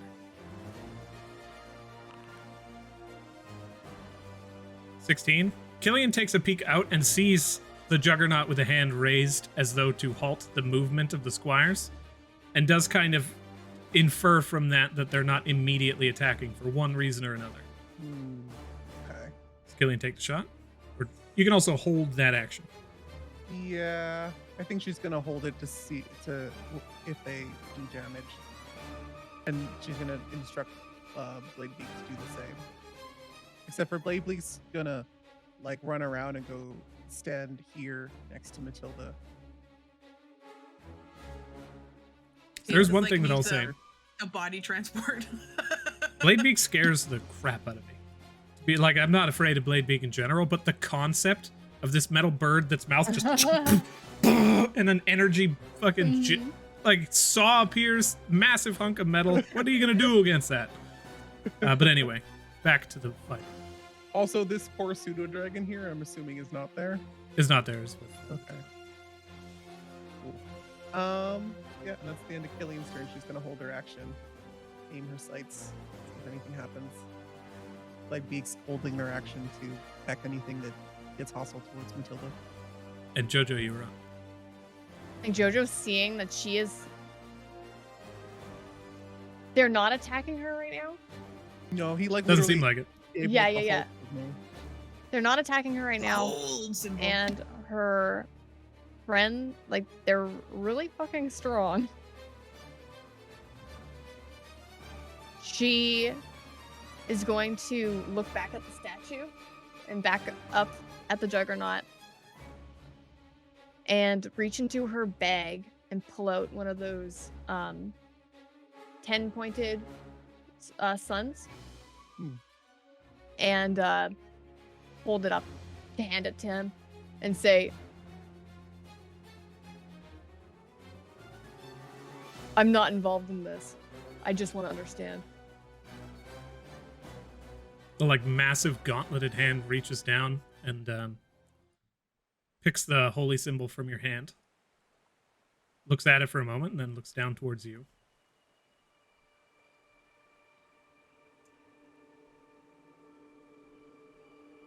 Waves a hand, and the other two dispel their weapons. The annoying and constant popping light that was surrounding Vincent and Matilda's whole field of vision just flickers out in a moment, and then they look down towards you and they point towards the statue. They place a hand on your shoulder and attempt to move you out of the way. Yeah, I'll move. I'm assuming we're out of turn order. Vincent will swoop around the corner to do his thing and then see all this happening. Just kind of hover. He'll go down towards here and just kind of assess what's going on in the back of the guy's mind. Do I still need to break it or look towards the dude? I mean, you receive what amounts to a response in your mind just in the fact that there is a louder spike of the 10-fold or the 1,000-fold tone. Almost like just a volume increase in this kind of almost method of speech. A person speaking from 1,000 miles away under 1,000 TVs worth of static. It's impossible to discern, but you can tell that something's happening there. Sure. Does he nod or shake his head or? He looks towards you. He takes his blade, he plants it down, and he awaits what you're going to do next. So he can basically say that he still wants Vincent to uphold his end of the deal.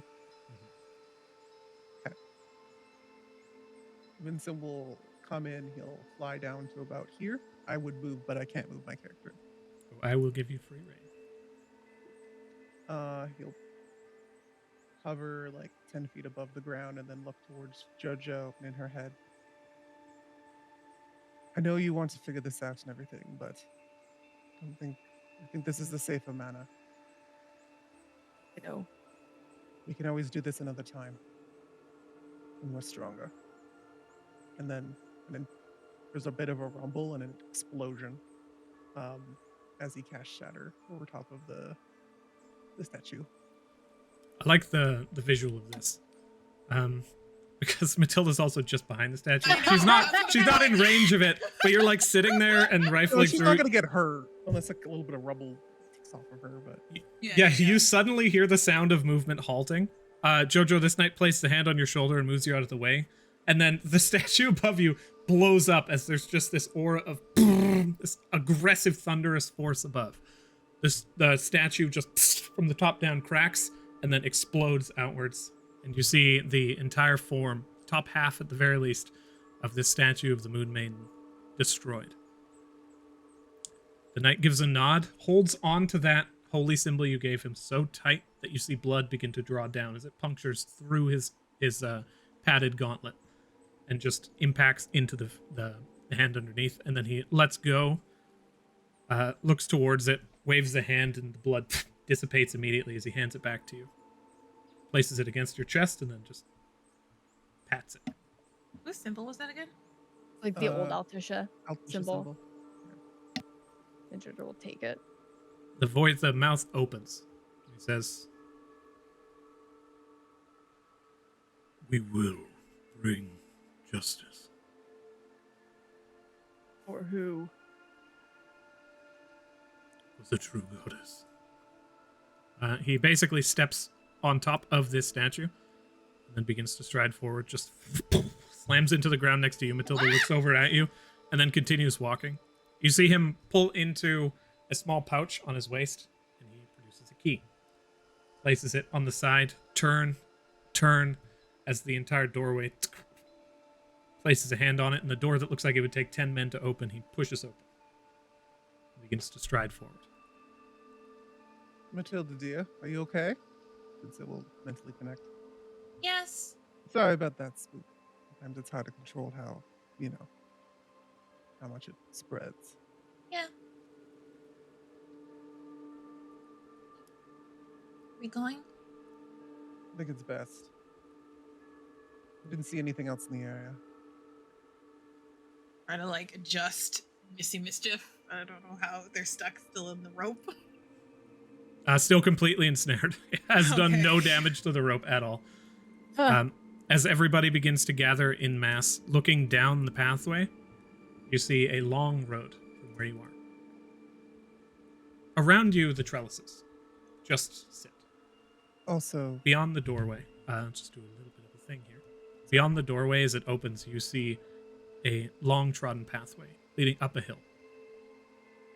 Sat perched on the other side of a cliff that seems to be the end of the world. Beyond it, nothing but pale blue sky. You see a brilliant city forged of marble, sat on a plain of crimson grass. And the light cascades across this city so that it carries the beautiful golden hue of the rooftops out throughout the entire city before you. Long up that road. The very back is a cathedral. Sat on it, a golden church bell. It lets out a single boom.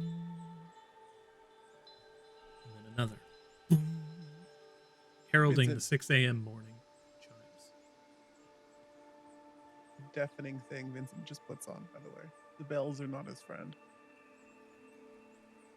Not deafened. Do my ears start bleeding? As you all begin to move forward, those tones don't seem to be ones of anger, don't seem to be ones of rage, but just chimes of the morning. And the knights stride through, disappearing at the threshold. I don't know if you guys know this, but that's probably the 7th floor. Archway and all.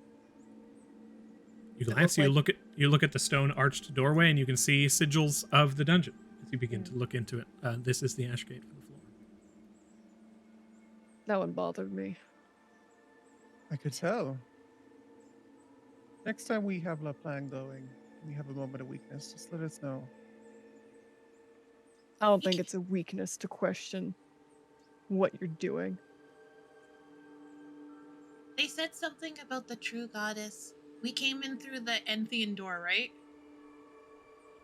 The northern door didn't have any particular iconography. All three of them just hosted one person holding a book, the next person with an outstretched arm, and the third holding a sickle.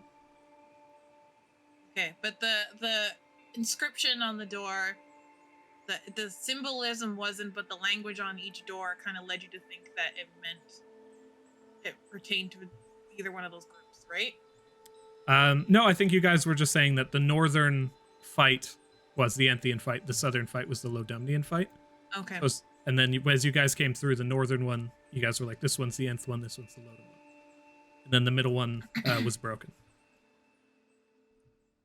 But that's as far as I recall, like that conversation going. Vincent looks towards Jojo, and in her head is just like, I didn't mean to misspoke. My apologies. We just need to plan this a little better next time. Could have easily killed one of us. Right, though. I don't want. Family comes first. Tribe comes first. Just keep it in mind that as much as these feelings in the dungeon could be doing this to work against us, we can always come back and try again later. My thing is, it seemed like they were upset because the statue was a false representation of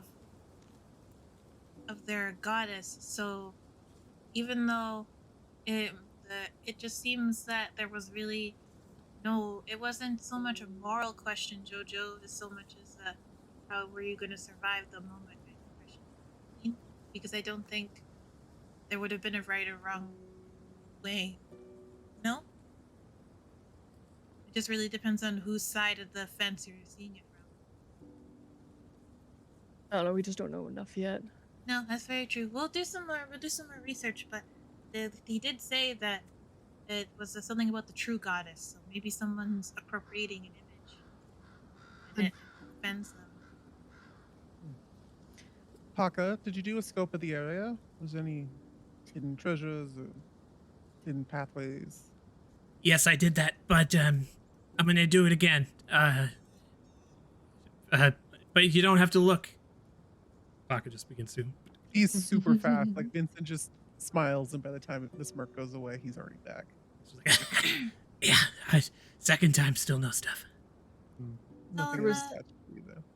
Okay. The Enthians are an ancient version of something close by because they use common. Do you think Enthian at some point could have turned into Dianthian? That's not Yes. completely different. I like just yes. Age, what's the other one? Ludonian? Lodumnian? And you gave him the symbol of Altisha, right? Yeah. And The old one. Yeah. He seemed to like he like put it on my chest and tapped it like, now be a good kid and follow the right guy. That's sort of how it felt to me. Do you The think what? Altisha's the goddess of the dungeon? I don't know. And that she I- was forced to do that? I don't know. Let's, do you mind if we walk and talk? Or do you Yeah. guys want Yeah. to the- Yeah, no, The we can door- walk in through your eyes. There was no Paco, when you did a scout around this room, there was no mirror or glass. Did you see? No, but I tell you what, I could do it again. It's Parker just that the begins. doorway that we went through said, Keep talking, I can hear you. the pathway of peace is paved using the bodies of the fallen, a belief abandoned, the scorned turned their blades to battle. Whispers from the looking glass. Parker gets to the other side and is just like, wow, you're really good at remembering stuff. I wrote it in my book. The statue could be sad because it doesn't matter who's using the imagery of Altisha, they're all doing it wrong or doing things in her name that she never wanted in the first place. Because Does it you guys- seems like Oh, sorry, please continue. I thought that was the end of that sentence. it seems that, there's like 3 different groups of people that maybe there was like people intersquabbling about Altishan faith. But I either mean, way, that's not new. no, but Or old. yeah, so it kind of seems like maybe there were like 3 sides all thinking they were worshiping or like doing the right by Altisha, but none of them were, because they were using her image to justify what they thought was right. Mm. Do you mind if we go on break, Adrian? I was going to say, as you guys begin to stride forward through the doorway, you see a new path before you. However, that long pathway up towards the marbled city gets shorter. You begin to move in, and the entire world begins to just shrink before you and extend behind. You see in the distance that the entrance to that garden, seemingly so small and so minute in the distance, a stone-laden pathway leading up towards it. You turn, and as you find yourself surrounded by brief forest, the wind carrying the sound of trees rustling, to the north of you, you spot fallen trees. Just in the distance, an encampment.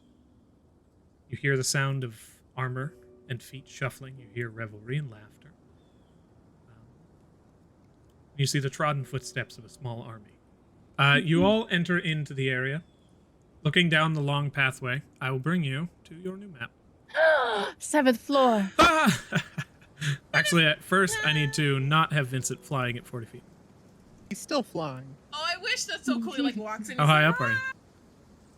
Yeah, Vincent just like hovers in. All majestic. I don't like how he said, how high are you? How high are you? As you... I'm still 420. flying. How high are you? Well, below the archway. Like, I gotta go through the door. Who's the DM here? Are you flying? You know, the ground is now down, as it always has been. What? You look... What? Bro.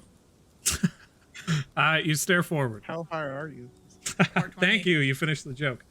You stare forward as you begin to move down the stone-laden pathway. Before you, you can see, just down the path, wood. These trees have been completely carved into individual large spikes that have been impaled into the ground to form a perimeter wall. You can hear the sound of not a lot of people, but several people beyond it. As you look down the pathway, you can see on the left side an eastern road, muddy with fresh rain, begins to carry off and bounds around to the east, leading completely out of this area. Very well trodden. And to the... Pardon me. Give me a moment. Perfect. Yes. To the west, you see that trodden road covered in mud carrying off into a massive redwood forest, like grand trees, hundreds of feet tall in the distance. Maybe a few hours of travel. And to the east, you see a road leading off to a cliffside. The large cliffside on what seems like the edge of the world. And nothing but pale blue sky beyond it. Wind picks up around you and begins to carry you. And you can feel a chill in the air that sets. The early morning sun rises over the distance. Begins to carry the light through to this new world that you find yourselves in. You did say we heard music, right? You hear the sound of revelry, just like some laughter and some sparse like bits of armor being jangled around. There's a lot of movement, but as you find yourself, there's this wooden wall to the north here, and it just carries all the way around until it eventually dips and goes that way. Do you want me to scout the area? Okay.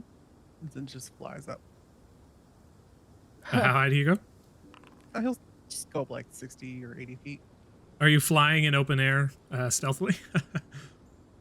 And he can't really hide behind anything, but it's magical flying. He just silently raises up, like, not making any noise. As you fly up, you glance down in the encampment and you see a large group of people. You count 1, 2, 3, 4, 5, 6, 7 total within the camp, and 2 standing guard outside of it. I am now going to roll perception for all of you. I am dancing terribly. That's why I rolled a performance check.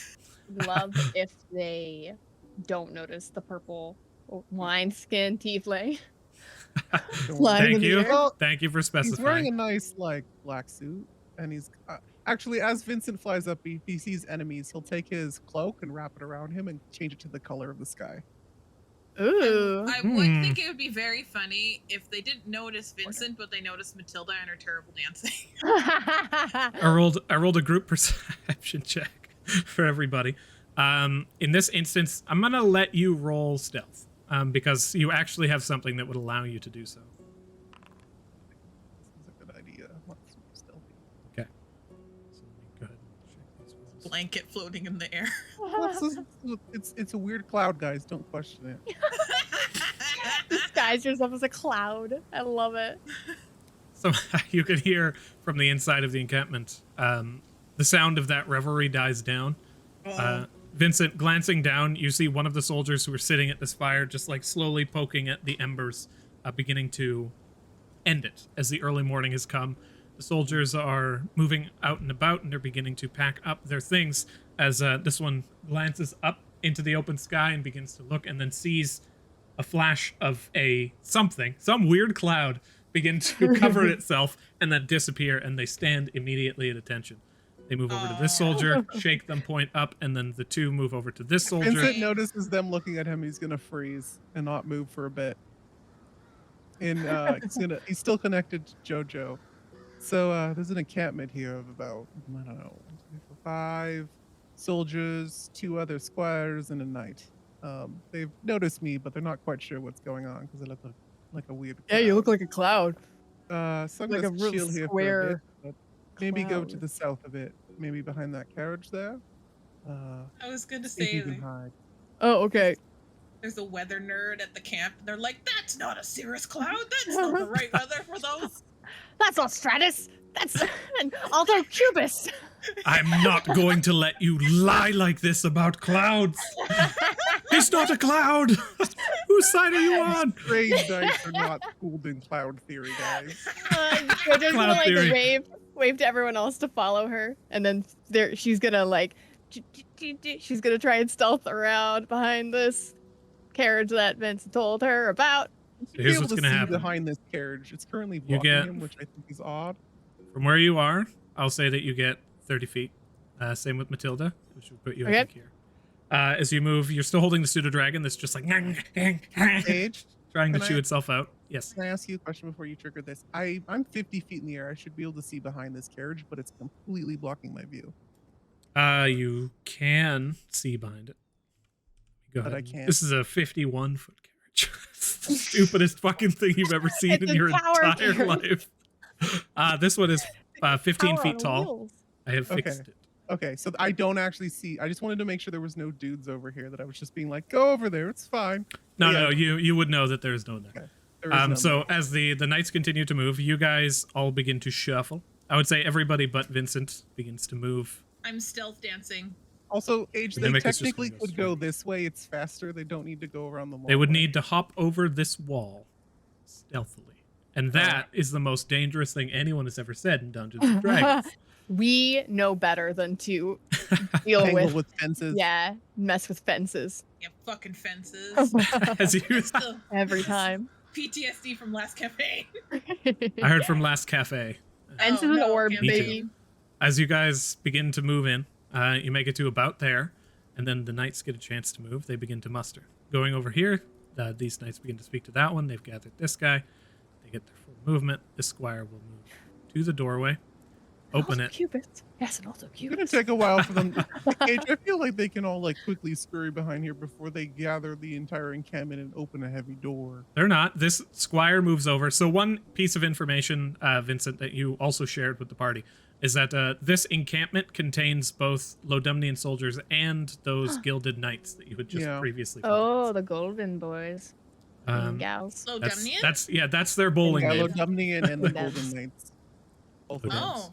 As you guys begin to move, this squire moves over and then calls out towards these soldiers. Who this one moves up towards the door and opens it. And at that point, you guys get to move again. Dash. If you Well, dash then we can't- stealthily, you only make it 30 feet. I Oh. jump the pitch. No, I'm kidding. I don't jump the pitch. I stealth. Oh, there's the mimic. How far did I make it? There? Is this far enough? Too far? I can't tell. I'm good with that. 5, 10, 15, 20. Oh no, I see one. Shit. I'm stealthing though. Paka's going to Isn't stealthily there like a move door here though? 50 feet. I stealth 5 feet. danced where I am. Killian. Hey, you I guys mean, could've- Killian you takes could've Bladebeak stealth and behind the wall, guys. puts Bladebeak in the toy soldier, and then You're we'll right. hop the We wall. could have hidden behind the wall. The pseudo dragon you is told with me the- Matilda. Mo is invisible and is not having any of this shit. He's just kind of like cheekily walking down the middle of the walkway. Bladebeak is alongside Killian, or Bladebeak has been taken into the toy soldier, and Vincent, you're 50 feet up, kind of wearing this this sky blue cloak. So You as the see- Oh, sorry. I just love the idea of all of us like creeping and like Vincent's watching us, and then there's Matilda dancing poorly, stealthily behind the wall. So Jojo, the knights turn their attention. The squire approaches, and they begin to speak. These other knights begin to muster. And as they begin to speak, this one turns around and begins to perceive the area. You're in direct line of sight. So as they turn, they see a She's half-orc green, though. woman Can she standing there. Blend in with the shrubbery. True, I'm green. Kind of far away. You want to attempt to stealth in the soldier in clear I'm a conditions 70 feet tree. away in line I of hold sight. one of the branches down in front of me. They love it. It's hilarious to them, but they look onwards towards you as this knight begins to stride forward. You can see, like, clearly just not particularly, Oh, they're not threatening, being hostile right away? I but look they natural. begin to walk towards you. Eh, Rogende! Pretend you're mute. Vincent says that in the back. Yeah, of my I'm head. doing that. I'm like, Continue to walk forward. They reach about here, and at this point, they look over. Actually, you guys would have had a chance to move between these two motions if you like. They come around and they're like, "What? Why is this chick dancing?" No, Matilda would have. I'm assuming you would have kept hiding. Yeah, I know. I wouldn't have stood in place. oh, you could hide behind Mimsy. Mimsy's There. with a mimic. They could just be a door or something. Mimsy's just a crate right now. A door in a field is more suspicious I love than it, anything though. else. It's just a door. Oh, don't worry about that. That's just the door. We'll guarantee they'll never open it. These two soldiers begin to approach you. They begin to roll perception as well. ready to rely on this orc with a charisma of 8 for this. This one goes over here and begins to look down towards you, Vincent. mean Literally up? is like up towards you, sorry. But like I said before, man, shit's weird here. No, he begins to look at you, staring up towards this just like blob of blue in the blue sky. And you can see he's faintly striding forward. This soldier approaches you, spear still in hand. You can see gripping the spear. Says, nice, and points towards you. I take up the optician symbol.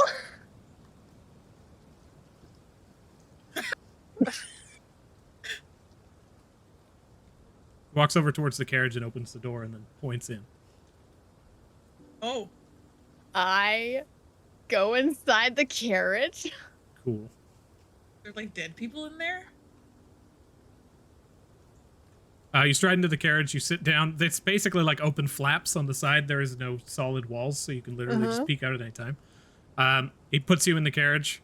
He looks towards the symbol. He gives you a nod and just says, Rai. Rai. I'd probably mean stay.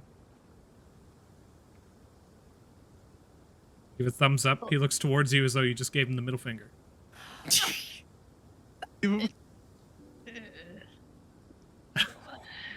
Shakes his head and begins to move to the north. Okay, that's weird. I mean, that makes sense. This soldier continues to stride forward and looks up towards your position in the sky, Vincent, until he reaches about here. And then, like, kind of just suspiciously grabs the spear that he has on the side, looks up towards you, and then throw my fucking spear, and grabs a rock off the ground, and then throws it into your location. Make a ranged attack roll.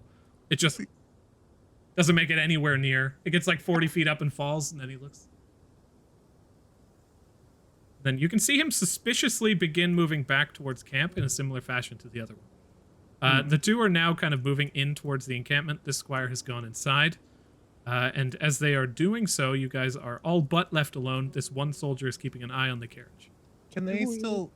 Are all of these dudes still looking at me? No, a few of them are glancing up as this soldier rejoins the group. He tells these two squires that something's weird over there. You infer, Is there and they any begin to move point into where I the have pit. like a couple seconds, because I can move 60 feet in 6 seconds, to just like dart out of their peripheral if I feel like none of them are looking at me? As they're all doing this, yeah, you can try and kind of like stealthily get away. I'm gonna look for a back window or door on this cabin that isn't being watched. Okay, Vincent is going to attempt to do that. Where do you move? I think...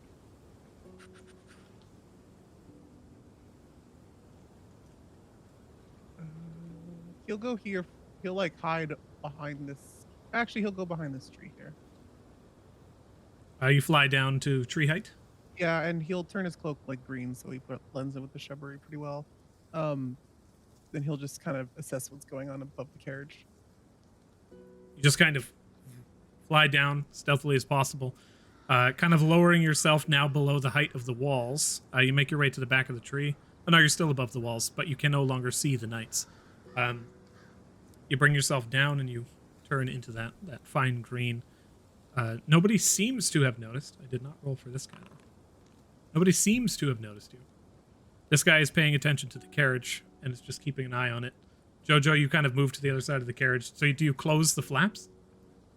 Well, I was wondering if there was like a... Yeah, I guess if like the front door has like a thing. I'm just gonna move a little bit into the back. I don't think I'm gonna close the front door. Just looking for like back window that half orc could fit through. It's a covered all just- wagon. Yeah, so it's all fabric. it's all fabric. You can get out in any direction. Oh, great. I wonder Like if I can the just Oregon sneak Trail. out through the back and then we could just bolt. I don't know.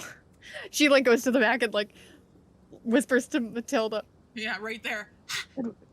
should we just like, should I bolt? What are we doing? What happened? I don't know. I got caught and then they told me to stay here and then Why did you get caught? I didn't mean to get Jojo, caught. I think they can see you. It just sends a mental message. She starts acting cool, like casual again.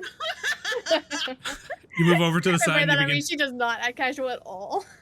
Paka's snout reaches up from the back and says, I can hear you too. Just so you know. Paige, I have a quick question. Yes.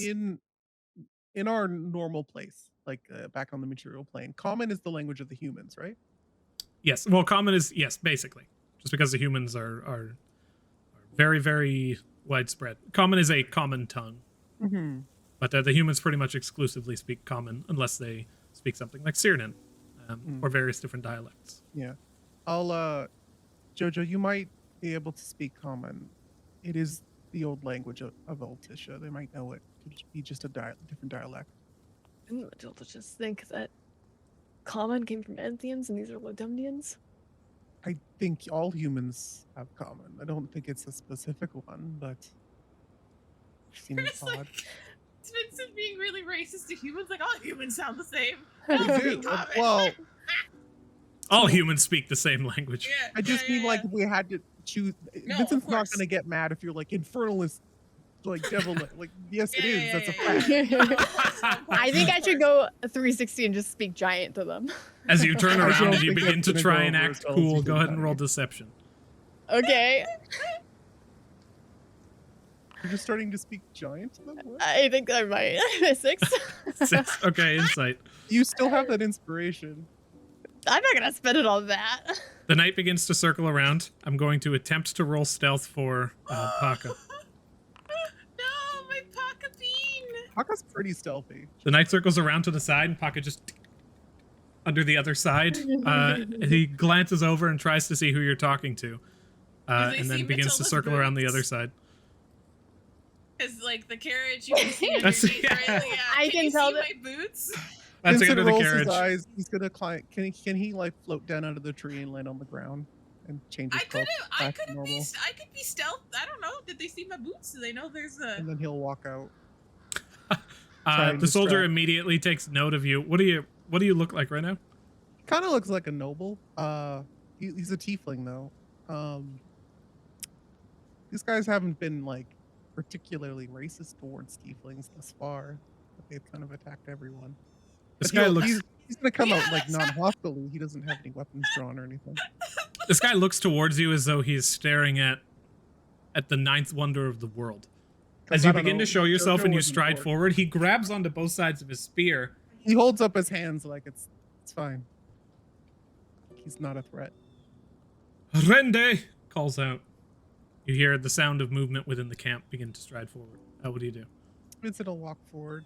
Well, he'll stay there if the guy's like telling him to stay, but if not, he'll get a little closer or whatever is going on. Do you speak this tongue? You speak common? Yeah. He reaches towards his spear, grabs it, and points it towards you. You can see the other knights in the north are just beginning to move in, can't quite hear you from where you are. And then he says, Redenthian. Points the spear down towards you and begins to move Yeah. forward. Well, he can be your guinea pig. It's fine. Yeah. He will also reach into. He has a symbol of Veltisha as well for when they went to. We all got one made for when we went to Mistress Thing. Oh, that was a Lyrian order. Oh, is that a Lyrian order one? Yeah. Okay, that's good. You I mean, pull you out can a show sigil him of that. Valyrian order.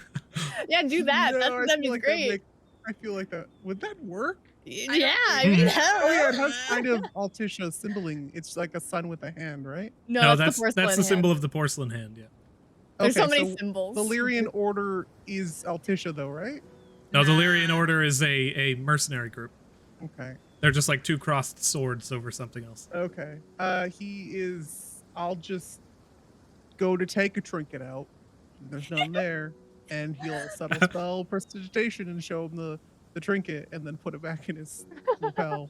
It'll make it a Is that minor illusion or prestidigitation? prestidigitation. It Oh. creates something for 6 seconds, I believe. It But becomes a physical trinket for 6 seconds to the end of your next round, so 12 seconds. unfortunately, it does not pull vegetable matter from the Shadowfell, though. So it's not the coolest spell. So as you like just pull out this individual item, what components does Prest have? Prestidigitation has verbal and semantic, but I But she settled settled stuff. cast, yeah. Subtle spell, perfect. Go ahead and roll perception with advantage. Vanish.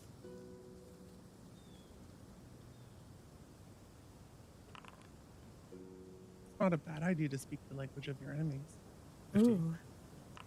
He looks towards you and begins to move forward and says, "It's Hind and Sian Rana." You see, just kind of points back towards the camp and then raises a hand to be like, "Wait." He gives a gesture like a bow towards him. Oh, Age, you cut out. Can't hear you. Oh, I'm sorry. He moves back towards the encampment.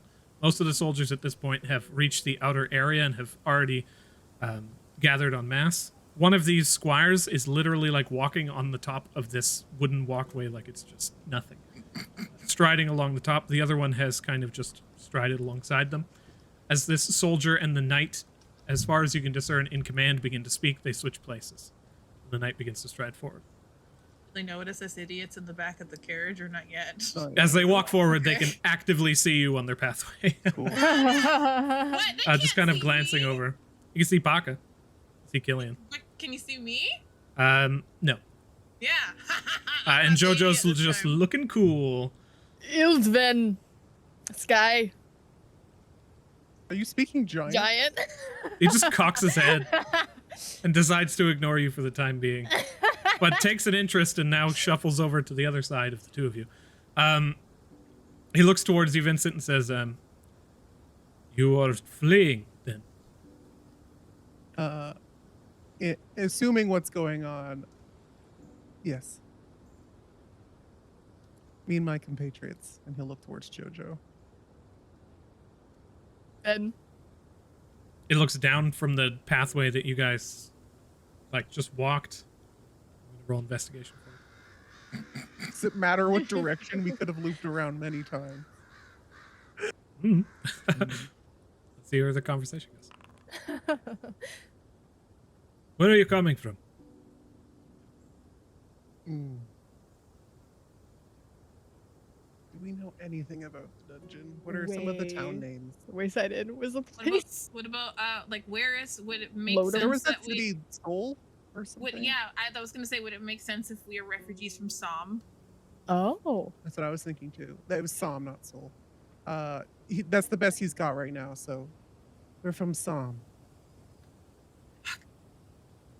What? Why are you saying fuck? I was like, I can't remember where it's located. This is just me internally. Yeah. Also, Adrian, is it Somme? Because I think we'd know that. I just want to. I'll say this. Roll investigation, Vincent. It is Sohm, S-O-H-M. That is correct. Okay.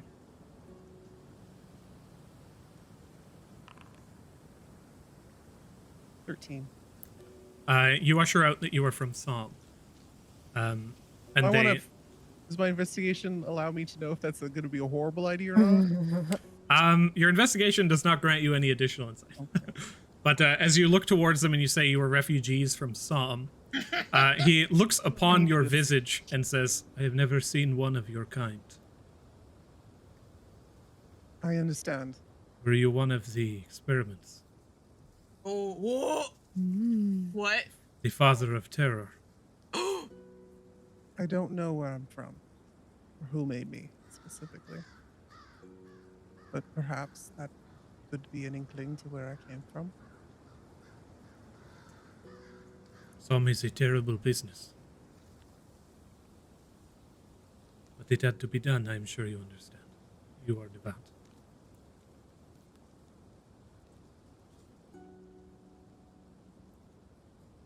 Did he ask? Sorry, did he ask me a question or was that a He statement? said, this is just a statement. He said, Sohm was terrible business, but I'm sure you understand you're a devout. Yeah, and Vincent will just give him a nod. We have not much food, but for followers, you are welcome to take refuge in the camp if you like. These are dangerous times. Hmm.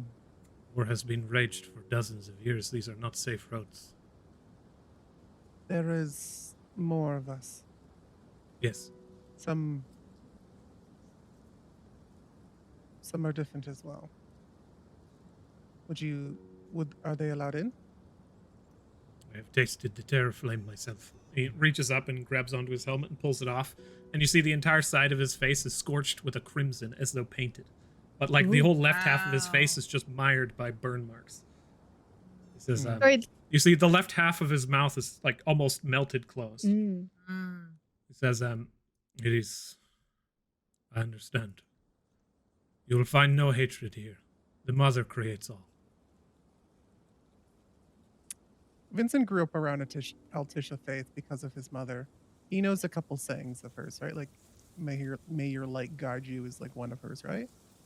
A statement like the mother created all 100% lines up with Altician creation is a myth.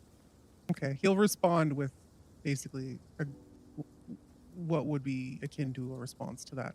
Yeah, just like Another light, one. yeah, light bless you, something like Okay.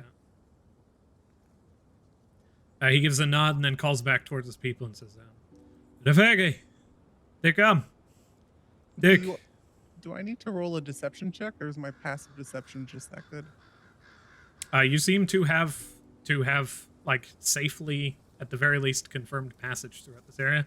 They don't have anything to give you, but they're willing to shelter you within the camp. Can I ask? You said that they asked Vincent if he was one of the experiments, and then they said something about like the master of terror or madness, or what was The it? father of terror. Father of terror. Oh, was it like the one guy mentioned like a scientist or some person, So like the scythe guy mentioned some scientist, I believe, when we fought them. So I'm just thinking out loud. Okay. Vincent will mentally connect with Matilda. Will lean over and try and get a glimpse of her. I think we're free to go if you guys want to head into the camp and just chill around for a bit. Did you hear what they said? A father and experiments? They think you're an experiment? Oh my gosh, I can talk to these people. They probably have so much information. Matilda just like stops. You just hear her talking out loud while she walks up from behind the... Yeah, I would roll with it. Please don't blow our cover. I won't. To be honest, that I've been called worse, so this was fine. No, I'm not upset. I'm excited. Well, he looks towards Jojo. Shall we go? I keep pretending like I only know how to speak giant. I think the common tongue is fine. Just Okay, we're refugees, you know. sure. Okay, good. He will mentally connect with the mimic and be like, unless you turn into like a pencil or something, you're gonna have to stay here. The mimic remains. At this point, as you've connected in a few times, you will take note that both the mimic and the pseudo-dragon have not produced the 1,000-fold tone. Is Mischief still trying to fight me? Constantly. Oh.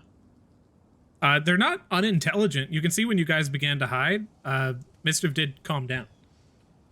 But as soon as things became like lightened and an air of levity arrived again, it's just like, let me out.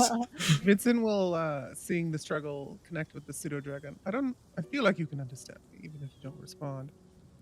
If we want to get through this amicably, and I'm sure you want to survive as well, we'll figure out a way to get you through. Just behave. As you say these things, the pseudo-dragon just sends you pictures of like an empty nest and a tall tree and open plains, and just gives you puppy dog eyes. Oh. We have plenty of those back home. Do you want a new one? And I said, I'll try to imagine like gold and jewels and stuff I think, dragons would enjoy. This is the closest thing he's seen to like a little dragon. The emotion that you get in your mind is, yeah, fuck all that other green shit. Give me that. Begins to focus in on the treasure, and you see the eyes just gleam like diamonds. Oh my god. Perfect. At that point, Simple. basically, the rope that's in the thing's mouth is just falls out, and it's just like, I'll be good. Vincent will kind of rejoin the group and walk over and hand the little a gold piece to the little pseudo dragon as a gesture of good faith. Shall we go? Yes, let's go. Yeah, sure. Paka walks up and takes it. Mine. That begins to stride forward, and the pseudo dragon has immediately made an enemy for life. I do sneak a gold piece to the dragon while Buck's not looking. It looks towards you again as though to say, my friend. My friend. And once again just begins happily chewing on the gold piece. Oh, Mischief, you're so sweet. Oh, does not like that name, though. As you guys enter back into the camp, you see that these soldiers begin to go about their business again, as they are starting to take down the camp and taking inventory. The two elvish-looking individuals have cloistered themselves down near this large carriage, the ones that are wearing the golden armor, and the knight begins to just move into the central tent, this one keeping tabs on all of you. Okay. What kind Vincent of will elves do go they over. look like? What was that? Sorry, Jojo? Do I recognize what type of elves they are? Do I know anything about? I mean, my Elmira is half high elf, but do I know any way to tell elves apart? I would say roll nature.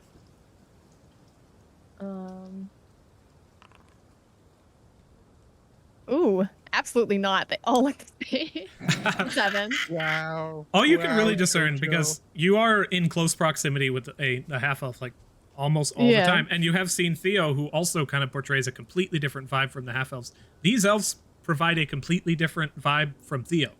They almost seem significantly more otherworldly. They move with the wind. Like, even when they climbed up onto the wall earlier, it was done as though it was just the wind being carried upwards. Like, their fluidity is otherworldly. And their eyes just ever piercing on all of you. Almost Do I know moving in anything unison. about Eladrin or nah? I do not think so. Okay, cool. Vincent seeing the elves. To a degree, he knows that elves like certain things, being around Theo for a while. Not that we've talked about his kind very often, but they tend to be somewhat eccentric and like arts and things like that, right? That much you'd probably know. You think? I would say that, by nature of the creation of the elves from Coralon, they absolutely value the arts. I wouldn't say that, all elves are artistic by nature, but I would say that they strive to provide brilliant works of art in all Would forms they of beauty. appreciate it more than the humans? What are you saying? No, it's sorry. Art was a bad form. I meant they just like beautiful things. Is a better way of putting it. Basically, So- their creator god has provided them. They are a piece of him, right? Like, they were, as you understand in elfin creation is a myth, they were born from his blood, stripped down to the ground from battles. They're primal face spirits. They absolutely love beauty and energy and various different things, but it's more in reverence to their creator and almost like in dedication and love for Coralon. Looking on here, you don't know what connection Coralon may have to the dungeon, so it's a question mark. Yeah. Vincent will. I think it'd be a good idea if I, ease the tension of these warriors and played some music. Can't hurt. I mean, I like listening to you play, so even if they don't care, I will like it. Okay. Vincent will. He's not gonna whip out his magical keyboard because I feel like they'd freak out. He's gonna call Paka over and ask for his violin. Paka shows up and he hands you a violin and he says, "It's a real shame this isn't a ukulele. It's okay." And then he pats you on the back and walks away. It Vincent is just a gives you shame. smile. And he looks towards the group, and he'll start. He'll start a nice little melody, something that is kind of low and somber, but then has uplifting tones into it. Go ahead and roll performance. I'll wait till your performance is there, and then I'll. 27. Oh God. Goodness. You begin to play this song and it immediately draws the attention of not just the Eladrin, who are distinctively shocked. Oh, Spoilers. Oh, it's fine. You guys just don't know what they are, but I mean, what Yeah. other elf could they be? What a mystery. True. Looking towards these two, their ears immediately perk up and they begin to look over towards you with a sprightly interest, but so too does everybody else in the camp as they Yeah. begin to hear this fucking phenomenal music blaring out. So, Matilda, we'll get to you afterwards, but I believe, Jojo, you had your hand raised. I was just wondering if Jojo at all catches these elvish types of people glaring at her in the normal hatred that elves have for her kind. No, you Oh, see no hatred inborn into these elves, nor via some kind of historic feud that you are completely and utterly accustomed to back home. Interesting. Okay. Like, yes, you're sitting there looking around and being like, recognizing this, maybe that's half the reason me and my half-sister have so many problems. And then you're like, nah, I'm just going to file that away for later. However, yeah, they don't seem to be paying any interest. In fact, they are fixated now on Vincent. And Matilda, what were you going to say? Perfect. Well, Matilda was thinking that if she walked around with her notebook making notes, that would look very suspicious, like she was a spy for the, whatever the fuck they are. So instead of doing that, she's gonna look around everywhere and take like with their like, she's gonna be like, brrr! She's like scanning everything so she can write it down later. So she's I'm walking around. Walking around. Taking notes. I picture that literally too. So you're just like, I can't do that. That'd be suspicious. Red laser beams. But that doesn't happen. I just love the idea of it. But I look around, like, see if there's any symbolism. I look to see what kind of food they're eating. I'm trying to gauge, I'm trying to get a good understanding of what life was like so that if I was to kind of go back and try and pinpoint geography or like history or like food trends, there's got to be some history that survived. So Matilda's just trying to gather that information. If you're going to try and geo-guess my world, I'm okay with that. Matilda legit is gonna do that. You, with your keen mind, begin to move about. Go ahead and roll perception. Oh. Can I guide myself, Adrian? That is up to you. I will guide myself. Also, Vincent connects in as he's playing. If we use any of our abilities and they question us on it, just say you are one of the experiments. Oh! Hey, I'm using my inspiration. No, thank you. That roll didn't happen. That's what you Again. can. Oh, it most certainly happened because the diamond on the back of your hand dissipates. Yeah. There. With the 22, Much you begin to move around and you are taking care to examine just about everything. As you cast this spell and holy light begins to pour down upon you, it draws the attention of the knight who's been paying attention to you, and then nothing. He just starts looking at you and then sees the light kind of bear down on you and goes back to just monitoring you guys. like the singing, like, and then it's done. And a bird flies down, and then flies past you because we're not in a Disney movie. But as you begin to move about, you take a solid stock of like the nature of this entire encampment. You can see it's actually rather meager, judging by and the knights are tired. Not only that, you can see that there's significantly more resources here than there are knights and soldiers. Some of them seem beaten and tired, but all of them, for some reason, have this intense spark about them. Like there's like they're invincible. Something about them is just constantly driven towards this strength of character and strength of mind. In their food stores, what's the primary thing that they have that they're using for rations and stuff that they've brought with them? Mostly tubers. A lot of underground food. Things that can withstand harsh environments. Yeah. Nothing that really stands out yet as to where it could be from. I can do that research later. Well, I don't think so. These are like very, very basic carb field rations. Moving with what they can, you can see that the carriage has been emptied. It's likely that it all just goes into this carriage that seems uncharacteristic. Like it's a nice carriage. Doesn't seem like it's particularly from around here, but they have a few carriages that seem just ramshackle taken. From all of these inferences, you may roll investigation. However, Vincent, while Matilda is rolling investigation, the two approach you and begin to speak to you in Sylvan. He's Matilda still playing understands. his instrument, so as he finishes up his song of rest for these people, and the last chords ring out, he'll take his violin down, and I guess that's when they start approaching. It's literally just like, I seen us. Do I recognize it as Sylvan? Because I've heard it quite a few times from like Paka and Matilda. Paka. Okay. I would say yeah, you would recognize it. Vincent looks towards them. Paka. Strides forward. He's like holding onto a hat that you're pretty sure he didn't have before, and he's wringing it to be cute. He's just like, hello. Can you Can you translate for us? Looks up towards them and opens his mouth, and it's his mouth flaps like humans speaking, but as he begins to speak in Sylvan, his mouth remains pretty much constant, and like his lips begin to move in various different forms. It's like chirps and wheezes. It's very it feels forced, but you can discern now that Paka only moves his mouth like that while talking to you guys because he thinks that that's what you do.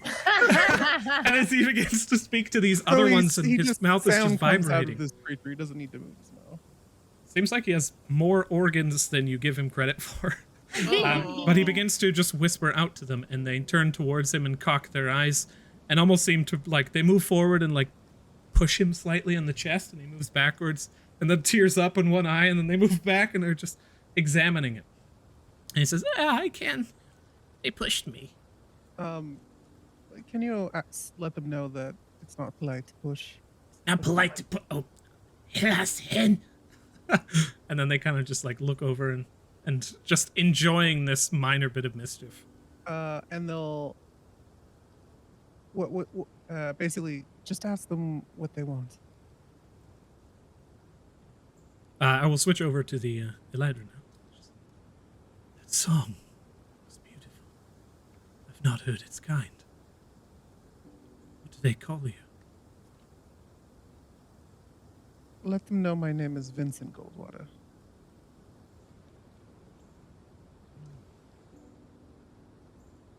I do not know your name. This is a pity. It is. Such music should have a name to it. Vincent Goldwater. Very well. They sit back and they begin to sit down and say, can you play for us again? And their eyes begin to cloud over.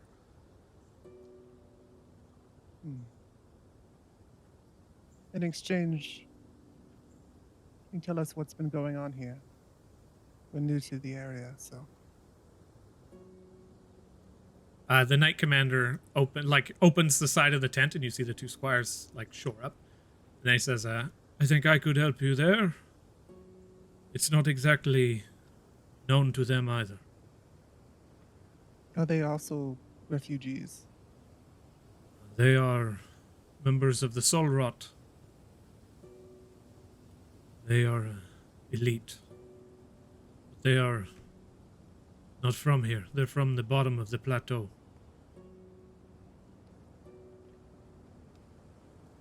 Matilda's like, lore, and runs over.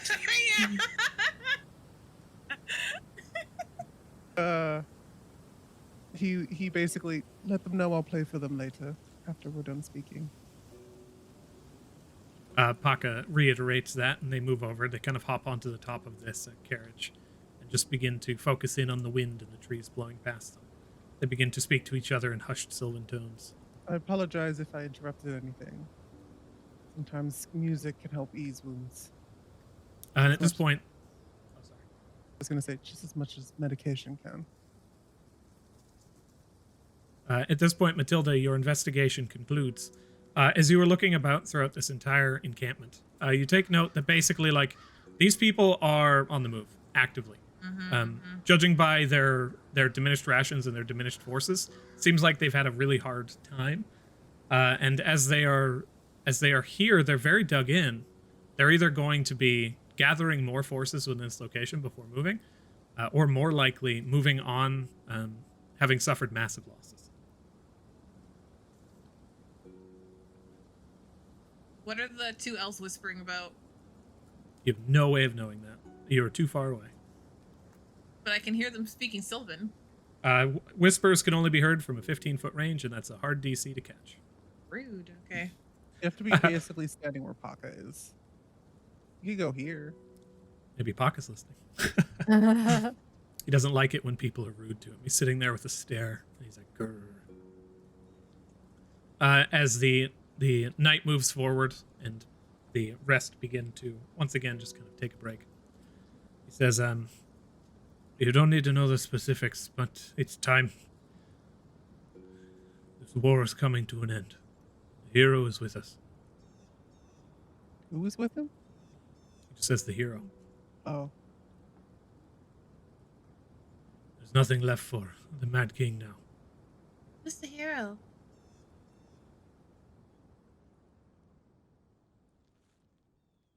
His body begins to crumble. Oh.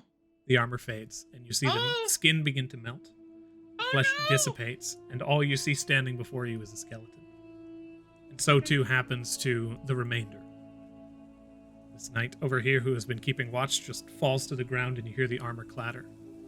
This knight to the north moves over and begins to crawl before eventually nothing but bones and loose-fitting armor remain.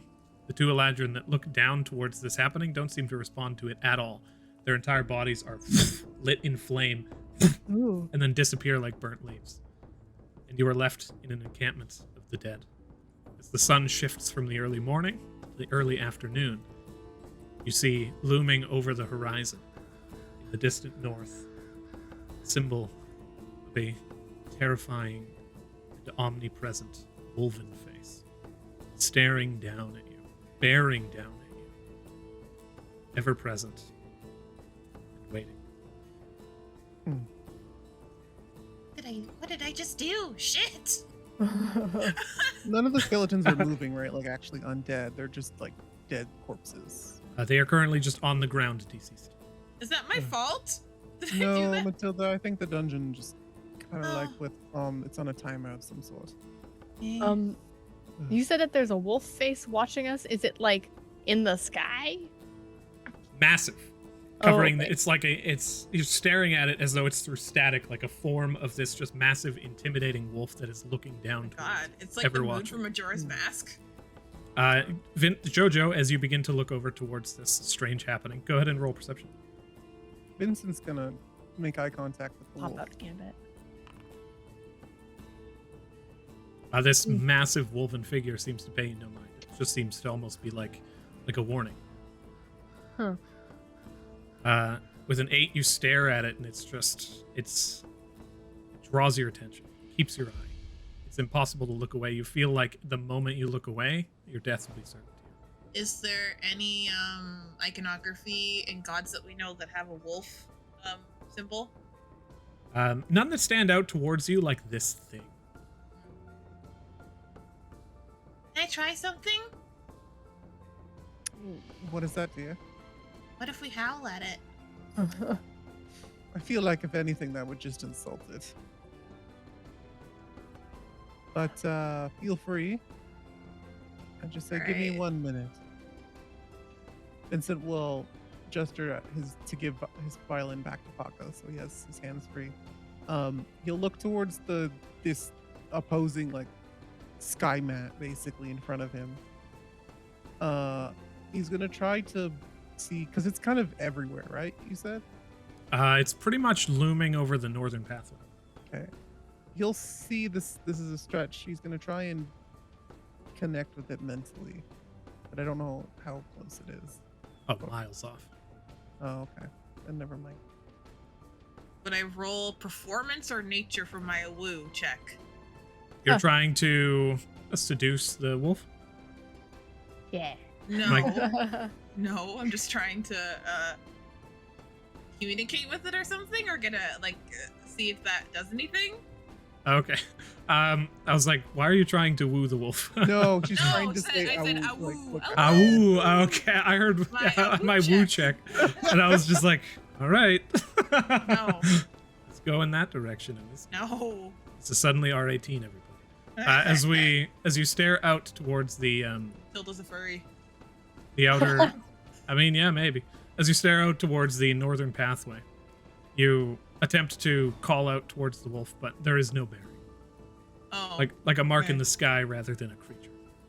It just stares down towards you, and the death What? now surrounds you. What would I roll to see how good my woo was? Woo! I want to see if it was very bad or if it was very good. What is your intent with it? I want to try and communicate like a hello. Okay, I would say that you could probably roll. I'd say roll nature in that case. Yeah, okay, cool. This is just for me as the player wanting to see if Matilda rolled. Okay, so it's like mediocre. I'm gonna let you guys in on the secret of D&D. It's all for the player. As the Maybe. You roll the nature check. It's not bad. I mean, people around you can just be like, "It's a mimicry of a wolf," but it sounded quite good. Yeah. Well, should we move on, or Maybe we should rest loot the here for a camp. bit? Unfortunately, we didn't get as much information or interaction as a couple minutes, but that's more than the dungeon can ask. You said you want to loot the camp, Jojo? A little bit. Yeah, see what we can find in here. While everyone's dead. Vincent will take his notebook out and he goes into inventory mode and see what they got. We check the main tent. Could I go in the main tent and check it out? Mm-hmm. You enter into the main tent. Go ahead and roll perception. Vincent, go ahead and roll general perception. Him and Paco will start walking around the camp and taking inventory. Paco offers you advantage on this perception check. Can I help someone too? You can help Jojo for sure. I already had advantage because I had Gambit out. Okay. I wanted to give advantage because I already cataloged the place. Yeah. Yep. Entering into the main tent. Jojo, you begin to glance around. The only thing you really spot here of any worth as you're like pouring through, there's a few foot lockers and you can see some commoners' clothing. You can see that there's some basic like armor maintenance, weapon maintenance. There's a few javelins sitting in a weapon case, but the thing that draws your attention the most is a location map.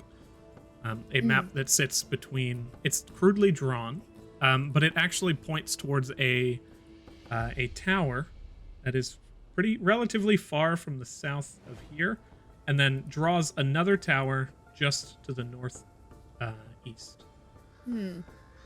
I will take this and show it to Matilda for sure. Is there books? Matilda's going to be looking specifically for books. There are no books. There are a few handwritten scrolls, but there are no books. Heathens. Hey, does this map look familiar to you? I mean, it's not very good, but there's 2 towers. I can clarify just a little bit. To the east of where you currently stand, there's one of the towers on the map, and then the other one is like far, far, far to the south. And but they're outlined as something important on this map. Were there any war strategies on the map when I found it, or no? No. Okay. Just a location map. However, there is also a few words written on it. Far to the south, beyond the tower, is written the Great Bridge of Gadon. Does it remind us of the map that we saw in the tavern in the second floor? It's not like it's written by the same person, but yes, absolutely. No. They are both relatively crude maps based on the paper. And the second piece that is written on there is to the north of you. There's not so much as written, but it is just a bloody red X. And that's the direction of the wolf, right? That is where the wolf currently is, yes. Interesting. Vincent, on the exterior, you and Paca begin to scour around, taking inventory. For the most part, there is about 25 days of rations. Is it not rotted away by now? No, it's not rotted. This is basically what they had remaining, and each of the soldiers had a spear. So there's 1, 2, 3, 4, 5, 6 spears. The Lodumnian Knight had a Lodumnian Knight's greatsword, or longsword rather. Each of them had a shield with a coat of arms. Basically, like, their gear is still fully intact. They have not flittered away. We're not interested in the rations since we got good berry we can eat. The loot seems... Vincent's not really interested. He notes it and he'll walk back. Is it low-end loot? We have spears and some of their gear. We could take it, but like when Take they it to turn sell. back to normal, they might not have it. Do you want to leave it here? Bring it with us? Ocker could probably take a little bit of it. Well, are we resting here or not? I guess. Well, we did just go through an entire floor. I feel like we could use a bit of a rest now, unless you want to go on. I have a little bit left in me, but I'm out of rages, but I have spells. I don't mind staying here. My only question is that we have this map, and I want to know if we want to do the counterintuitive thing, which is towards Wolf Face, or if we want to go to the one that's far away or to the one that's closer. I prefer to challenge my enemies face on, but that's up to you guys. From where you guys stand and your immediate search, beyond here, Vincent, looking around the area and taking stock, there is an eastern pathway, there's a northern pathway, and there's a western pathway. Where you currently stand, pathway to the west leads, or to the east leads to that cliffside. The pathway to the north, beyond the wolf, continues down towards the city that stands atop the spiring peaks, the marble city, and to the west is a massive spiring redwood forest. 3 potential pathways. You said there was a kingdom, like a white tower. To the north, yeah. I feel like that's important. Yeah. That's where the wolf is, though, right? Correct. And a bloody red axe. Mm. The Great Bridge of Gadon was to the south, right? Yes, which would account to the way that you guys had come from. Ah, okay. Okay. Is there a coat of arms on the soul rot armor? There is not. Okay. Their armor itself seems to serve as their coat of arms, basically. Right. That was a question previously. And all the other Lodemians still have the frog? Yes, a crowned tree frog. Right. Vincent would like to go into the Eladrin, like, coach area here and see if there's anything left over from them. Elven stuff is expensive and hard to find. Oh, you look over their bodies? As well as, like, inside of this. Is this a carriage? It is a carriage. On their bodies, you do spot of these 2 Eladrin. Each of them carries a modified symbol of Altisha. This one is carved out of some kind of wood that itself seems unique. One of these sigils has fallen off the top of the carriage and basically just rests in the mud, and the other one sits atop the carriage itself. He'll lean down and grab the one in the mud. Mo scrambles over and grabs one of them and then brings it down to you and says, I'm glad they're gone. I can now not have to be invisible. Well, they might come back at any point, so get that ready. And he disappears again. So are we resting or going? If I have to be the one, my vote's on the rest. It's just the smarter option. Yeah, we can rest. Okay, I'll There's, set up an alarm. there's one other item, but as you walk towards the carriage, you see that the carriage itself is locked. A small keyhole. Can you get in there? Are there any small holes? Moth, spider, through the keyhole and just kind of siphons his way in. Telepathically, you hear as he lands and says, there is a piece of paper. They seem to care about this paper. I don't know why. Can you read it? He pops it open and begins to look at it, and he's like, no, not really. Can you bring it out here? No, not really. Is there no latch on the other side to open? No, not really. Vincent will, Jojo, I have a crowbar on my bag. Do you mind breaking this lock off? Okay, should Kill try and take it first? Or I guess we could do that.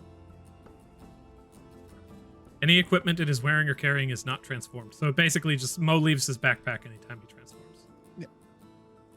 So Kill walks over and we'll do the look.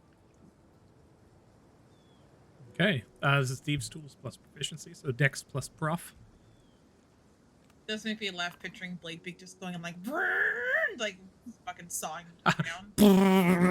Yeah. With Killian's give her. I guess I'm not proficient with it, so I can't give her assistance. you can try. You can just be like, nope, right there, a little to the left. Yeah, I think wanted it's to on the see right. what I could do to help her. No, do you have any inspirations or anything? No, I used my last bardic inspiration on JoJo. With Killian's best attempts to open this come to naught. Killian doesn't break her tools or anything, but pulls back. It's just like, it's hard to get.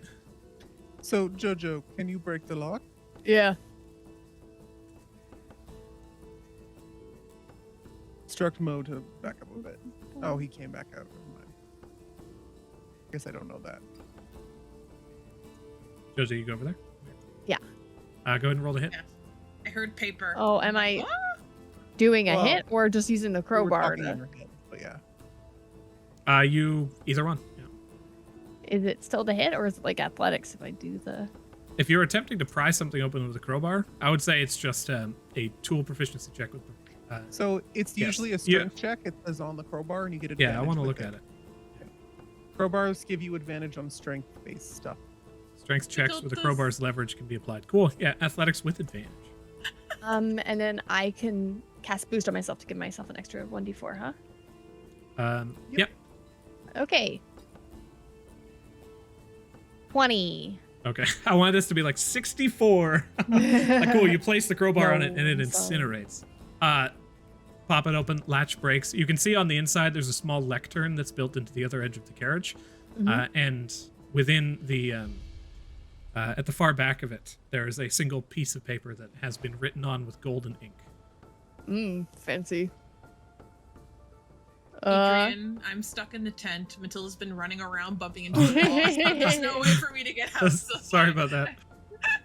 That's why I wasn't over there. No, like narratively, you're there. It's fine. Yeah. Mo, did you touch it? The paper?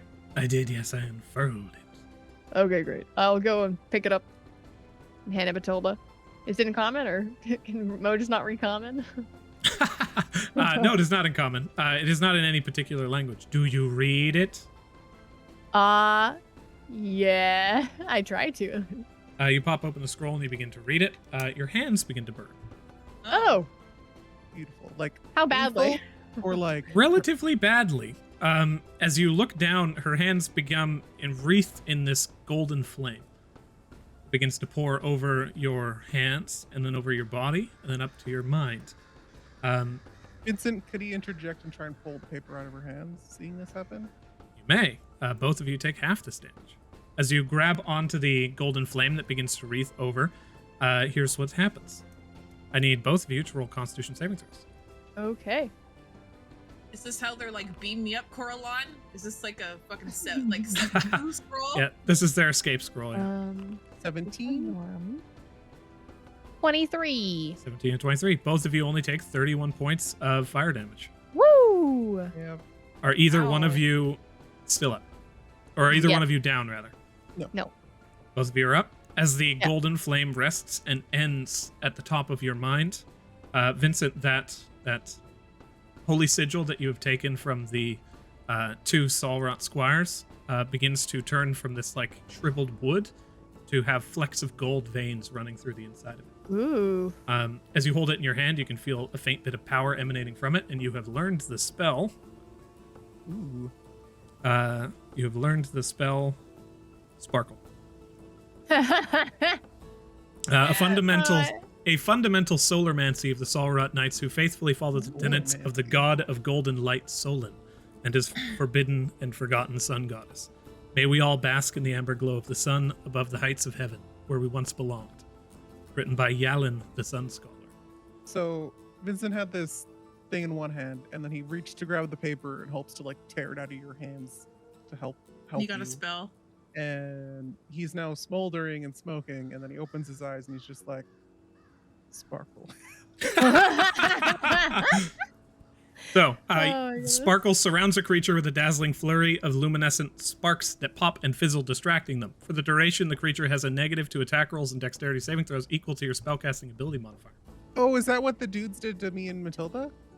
There's no save on that. I can There's just no give save, this people just happens. -4s to their attack and saves. Can you tell me the lore of the Forgotten Sun Goddess and the god, please, Vincent? I concentrate. Do I get an No. epiphany? Golden Sun god or goddess? I think Vincent, I'm not gonna go into like what I actually say, but I think he like spits out a bit of just to tease you, fake lore. I love that. He's like, Golden god or a I goddess? see it. I can see her. She's telling me, you must follow the east clouds. Like he's going off. He's leaning into his bardism. Roll deception. Also, Jojo, you were asking, there is two gods mentioned here. The god of the golden light, Solon. Male pronoun. And then the Forgotten Sun Goddess. which makes sense because Altusha is the son, old Altusha.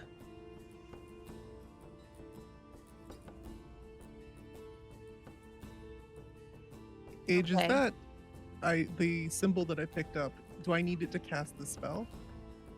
You do, in fact. Okay, what is it called? They have these spells, these solarmancies have a somatic and a material component. The material component is that that golden sun. So let me go ahead and bring this in for The you. golden sun's called Sprinkle, and your spell's called Sparkle. So I does, rolled an 18 on my deception, so roll insight, Matilda. does Jojo also learn the spell, or does she? You both learn the spell. Oh, okay. She get the lore. Jojo also gets the lore. And I know that Vincent's You lying. have no idea if this is what the deception check is. Oh, a 5. Beautiful. Age, we cannot read this. It's Look in at the scroll. common. It's No, just it's written. not. It's written. No, it's not. Look No. like what it is inside of the. In the stream screen, yeah, but it should be It's in wit- common. No, it's Nope. Windings. Adrian, it's Is very it? much in Windings. Looks to us as what it is in the chat. Let's see. I'm gonna try this again. Nope. Oh, I have someone selected. Oh, I have a person selected who couldn't speak any languages. Oh. So let's try this. There you go. There we go. How do I add extra spells? Is that just like I will basically make that as a feat for you guys. Tight. However, for now, on your character sheets, I can just drop it in. Sun scholars. Oh my gosh, guys, tell me the lore. This gives you a little bit of what you saw. You can roll insight too, Jojo, because just because you didn't see it doesn't mean it's not true. Oh, that's true. I don't know that we got the same lore. You both got the same thing. It's basically No, when you I guys. know. I'm talking about the deception Oh, I see. check, Adrian. Welcome back to the game. Beautiful. You guys are both. Well, like, that's- "Oh, cool." Really contradictory to what I got, but okay. What did you get, Tia? And then, I mean, Jojo just says what she got verbatim. I sit there with my book, writing down what you both said.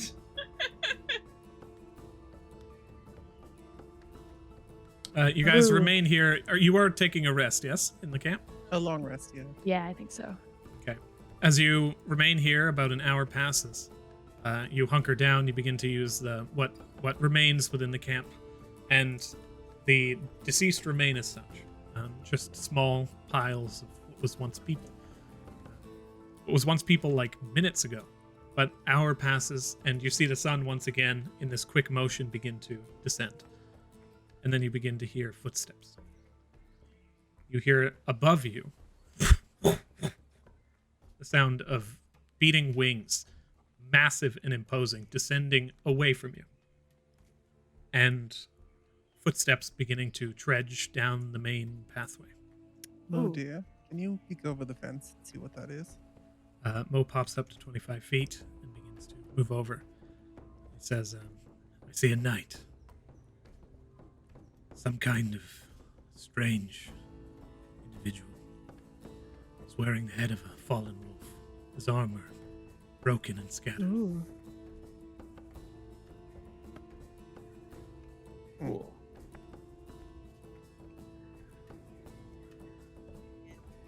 Oh, thank you. Are they headed to camp? See them slowly beginning to move in towards the encampment. Ooh. Maybe we should hide. Vincent ducks into one of the tents. You can't go in it because it's a wall, but you can go in the tent. I'll throw you in there. Can I go in here? You go in the main tent. Yeah. See, someone made a big mess of it. Hit every wall repeatedly. Matilda, what are you doing? I went inside the carriage. In the carriage? Nice, I'll move these. Yeah. 2 points. I'm just kind of like, but I am like making it so like, you know, there's like a crack or something. I'm having like my ear or my eye so I can like see or hear something. I think think Killian Killian- jumps into this other one, the back of Yeah. the main tent. I instruct Paka to hide. He does best. Paka grabs the pseudo dragon and Mo, I begins to tell hide. him to kind of get behind cover in case these things can see invisible creatures, but to stick outside to keep via her eyes, basically. Actually, Matilda, you have the pseudo dragon. Yes. Yeah, I assume the pseudo dragons with Yeah. Matilda. I like look at Missy and I'm like, shh. Everybody roll stealth. I wonder what the pseudo dragon stealth is. It's probably better than Matilda's.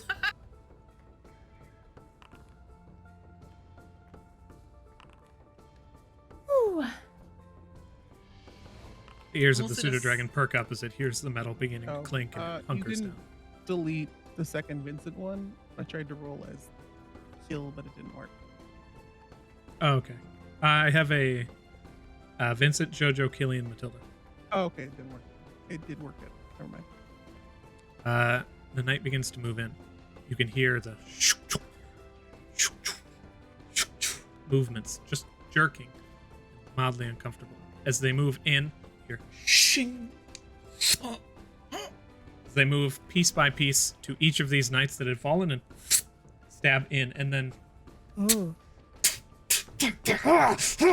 beginning to just aggressively and repeatedly stab one of the bodies. And then slowly move on to the next. The next. They begin to encircle camp. After a minute, this just repeated rage. Circling around, they reach the main knight. Stand, grab the blade, turn it upside, and just boom, directly down into the side of the helmet, and they turn, and they spin it again. Pulling that out, throwing it off and kicking the side of the helmet until it flies off into the distance, slams against the side wall, and begins to move. Mo, what is going on? Begins to perceive. Didn't think he was gonna pee on that night. Territory. What? Moses, I don't know. I don't like this. Wolf! Either way, Right here. this isn't in character. So Mo says he doesn't know. Mo says he has no idea. You can't see anything. I'm not looking. Are you crazy? Oh, I'm sorry. Mo's not 25 feet up. He hid in this tent. Oh. That was my mistake.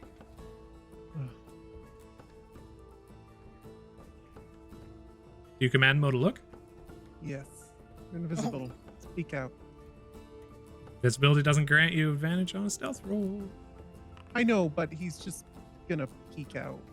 It's fine. Mo reaches his hand over, grabs the flap, opens it, looks, and at this point, as he glances over, the small helmet rolls to a stop at the foot of his tent, ting, landing at the edge of a wooden support, and the knight stops, turns his attention backwards, and Mo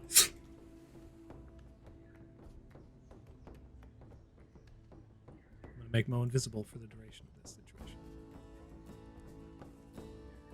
The knight slowly begins to move towards that tent. Don't like it. 5 feet. 5 feet. Reaches the tent. Grabs the thing and just throws the whole fucking tent back, ripping it out in one fluid motion.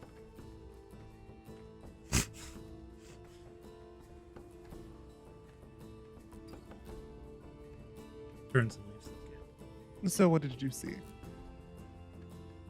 The end of my days. Oh, what does that look like? Mo. Yeah. As he tears the tent out and throws it, all you see remaining on the ground is a little backpack.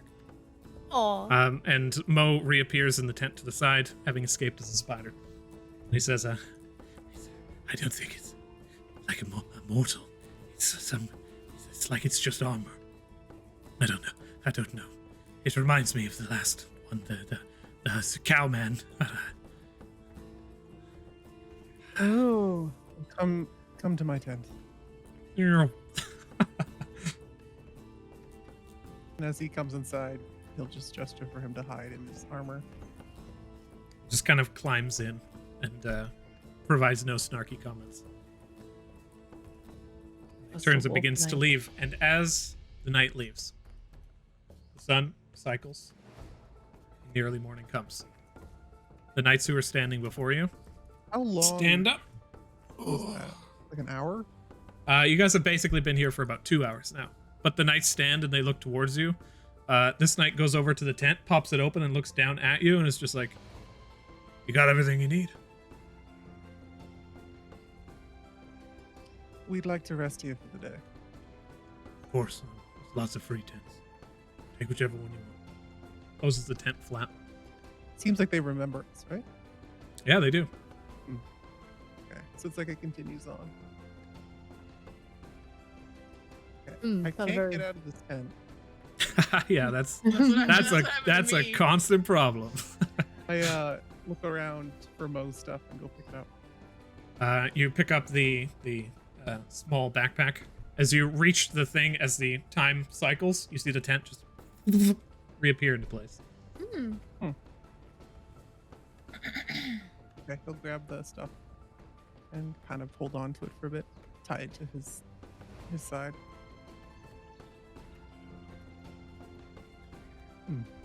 Well, we have to deal with that bugger every hour. I'd rather leave.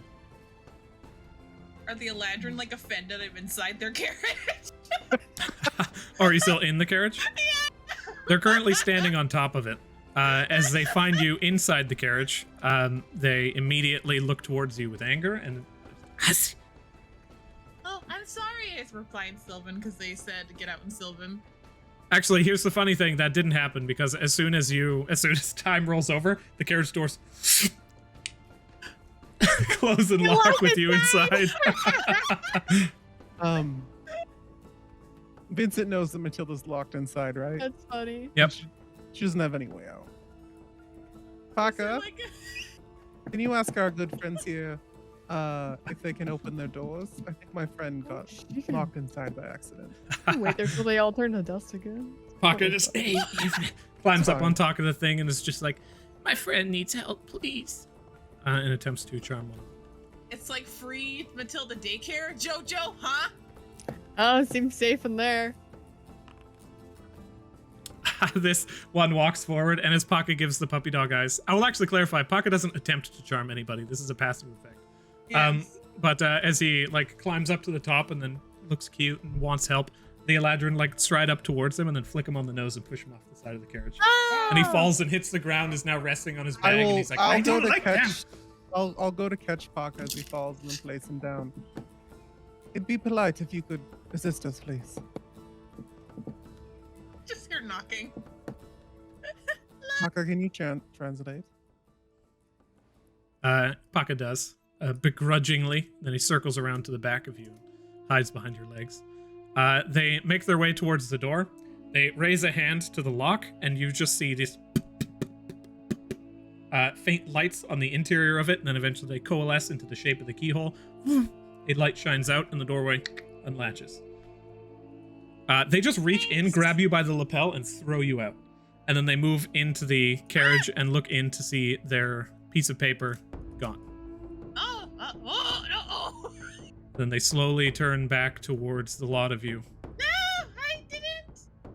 As you look onwards towards these angered Eladrin and their desecrated, seemingly sacred text. Pick up there next time. Thank you all for watching and coming to the Dragonleaf, and until next time. Bye, everybody. See ya. Bye!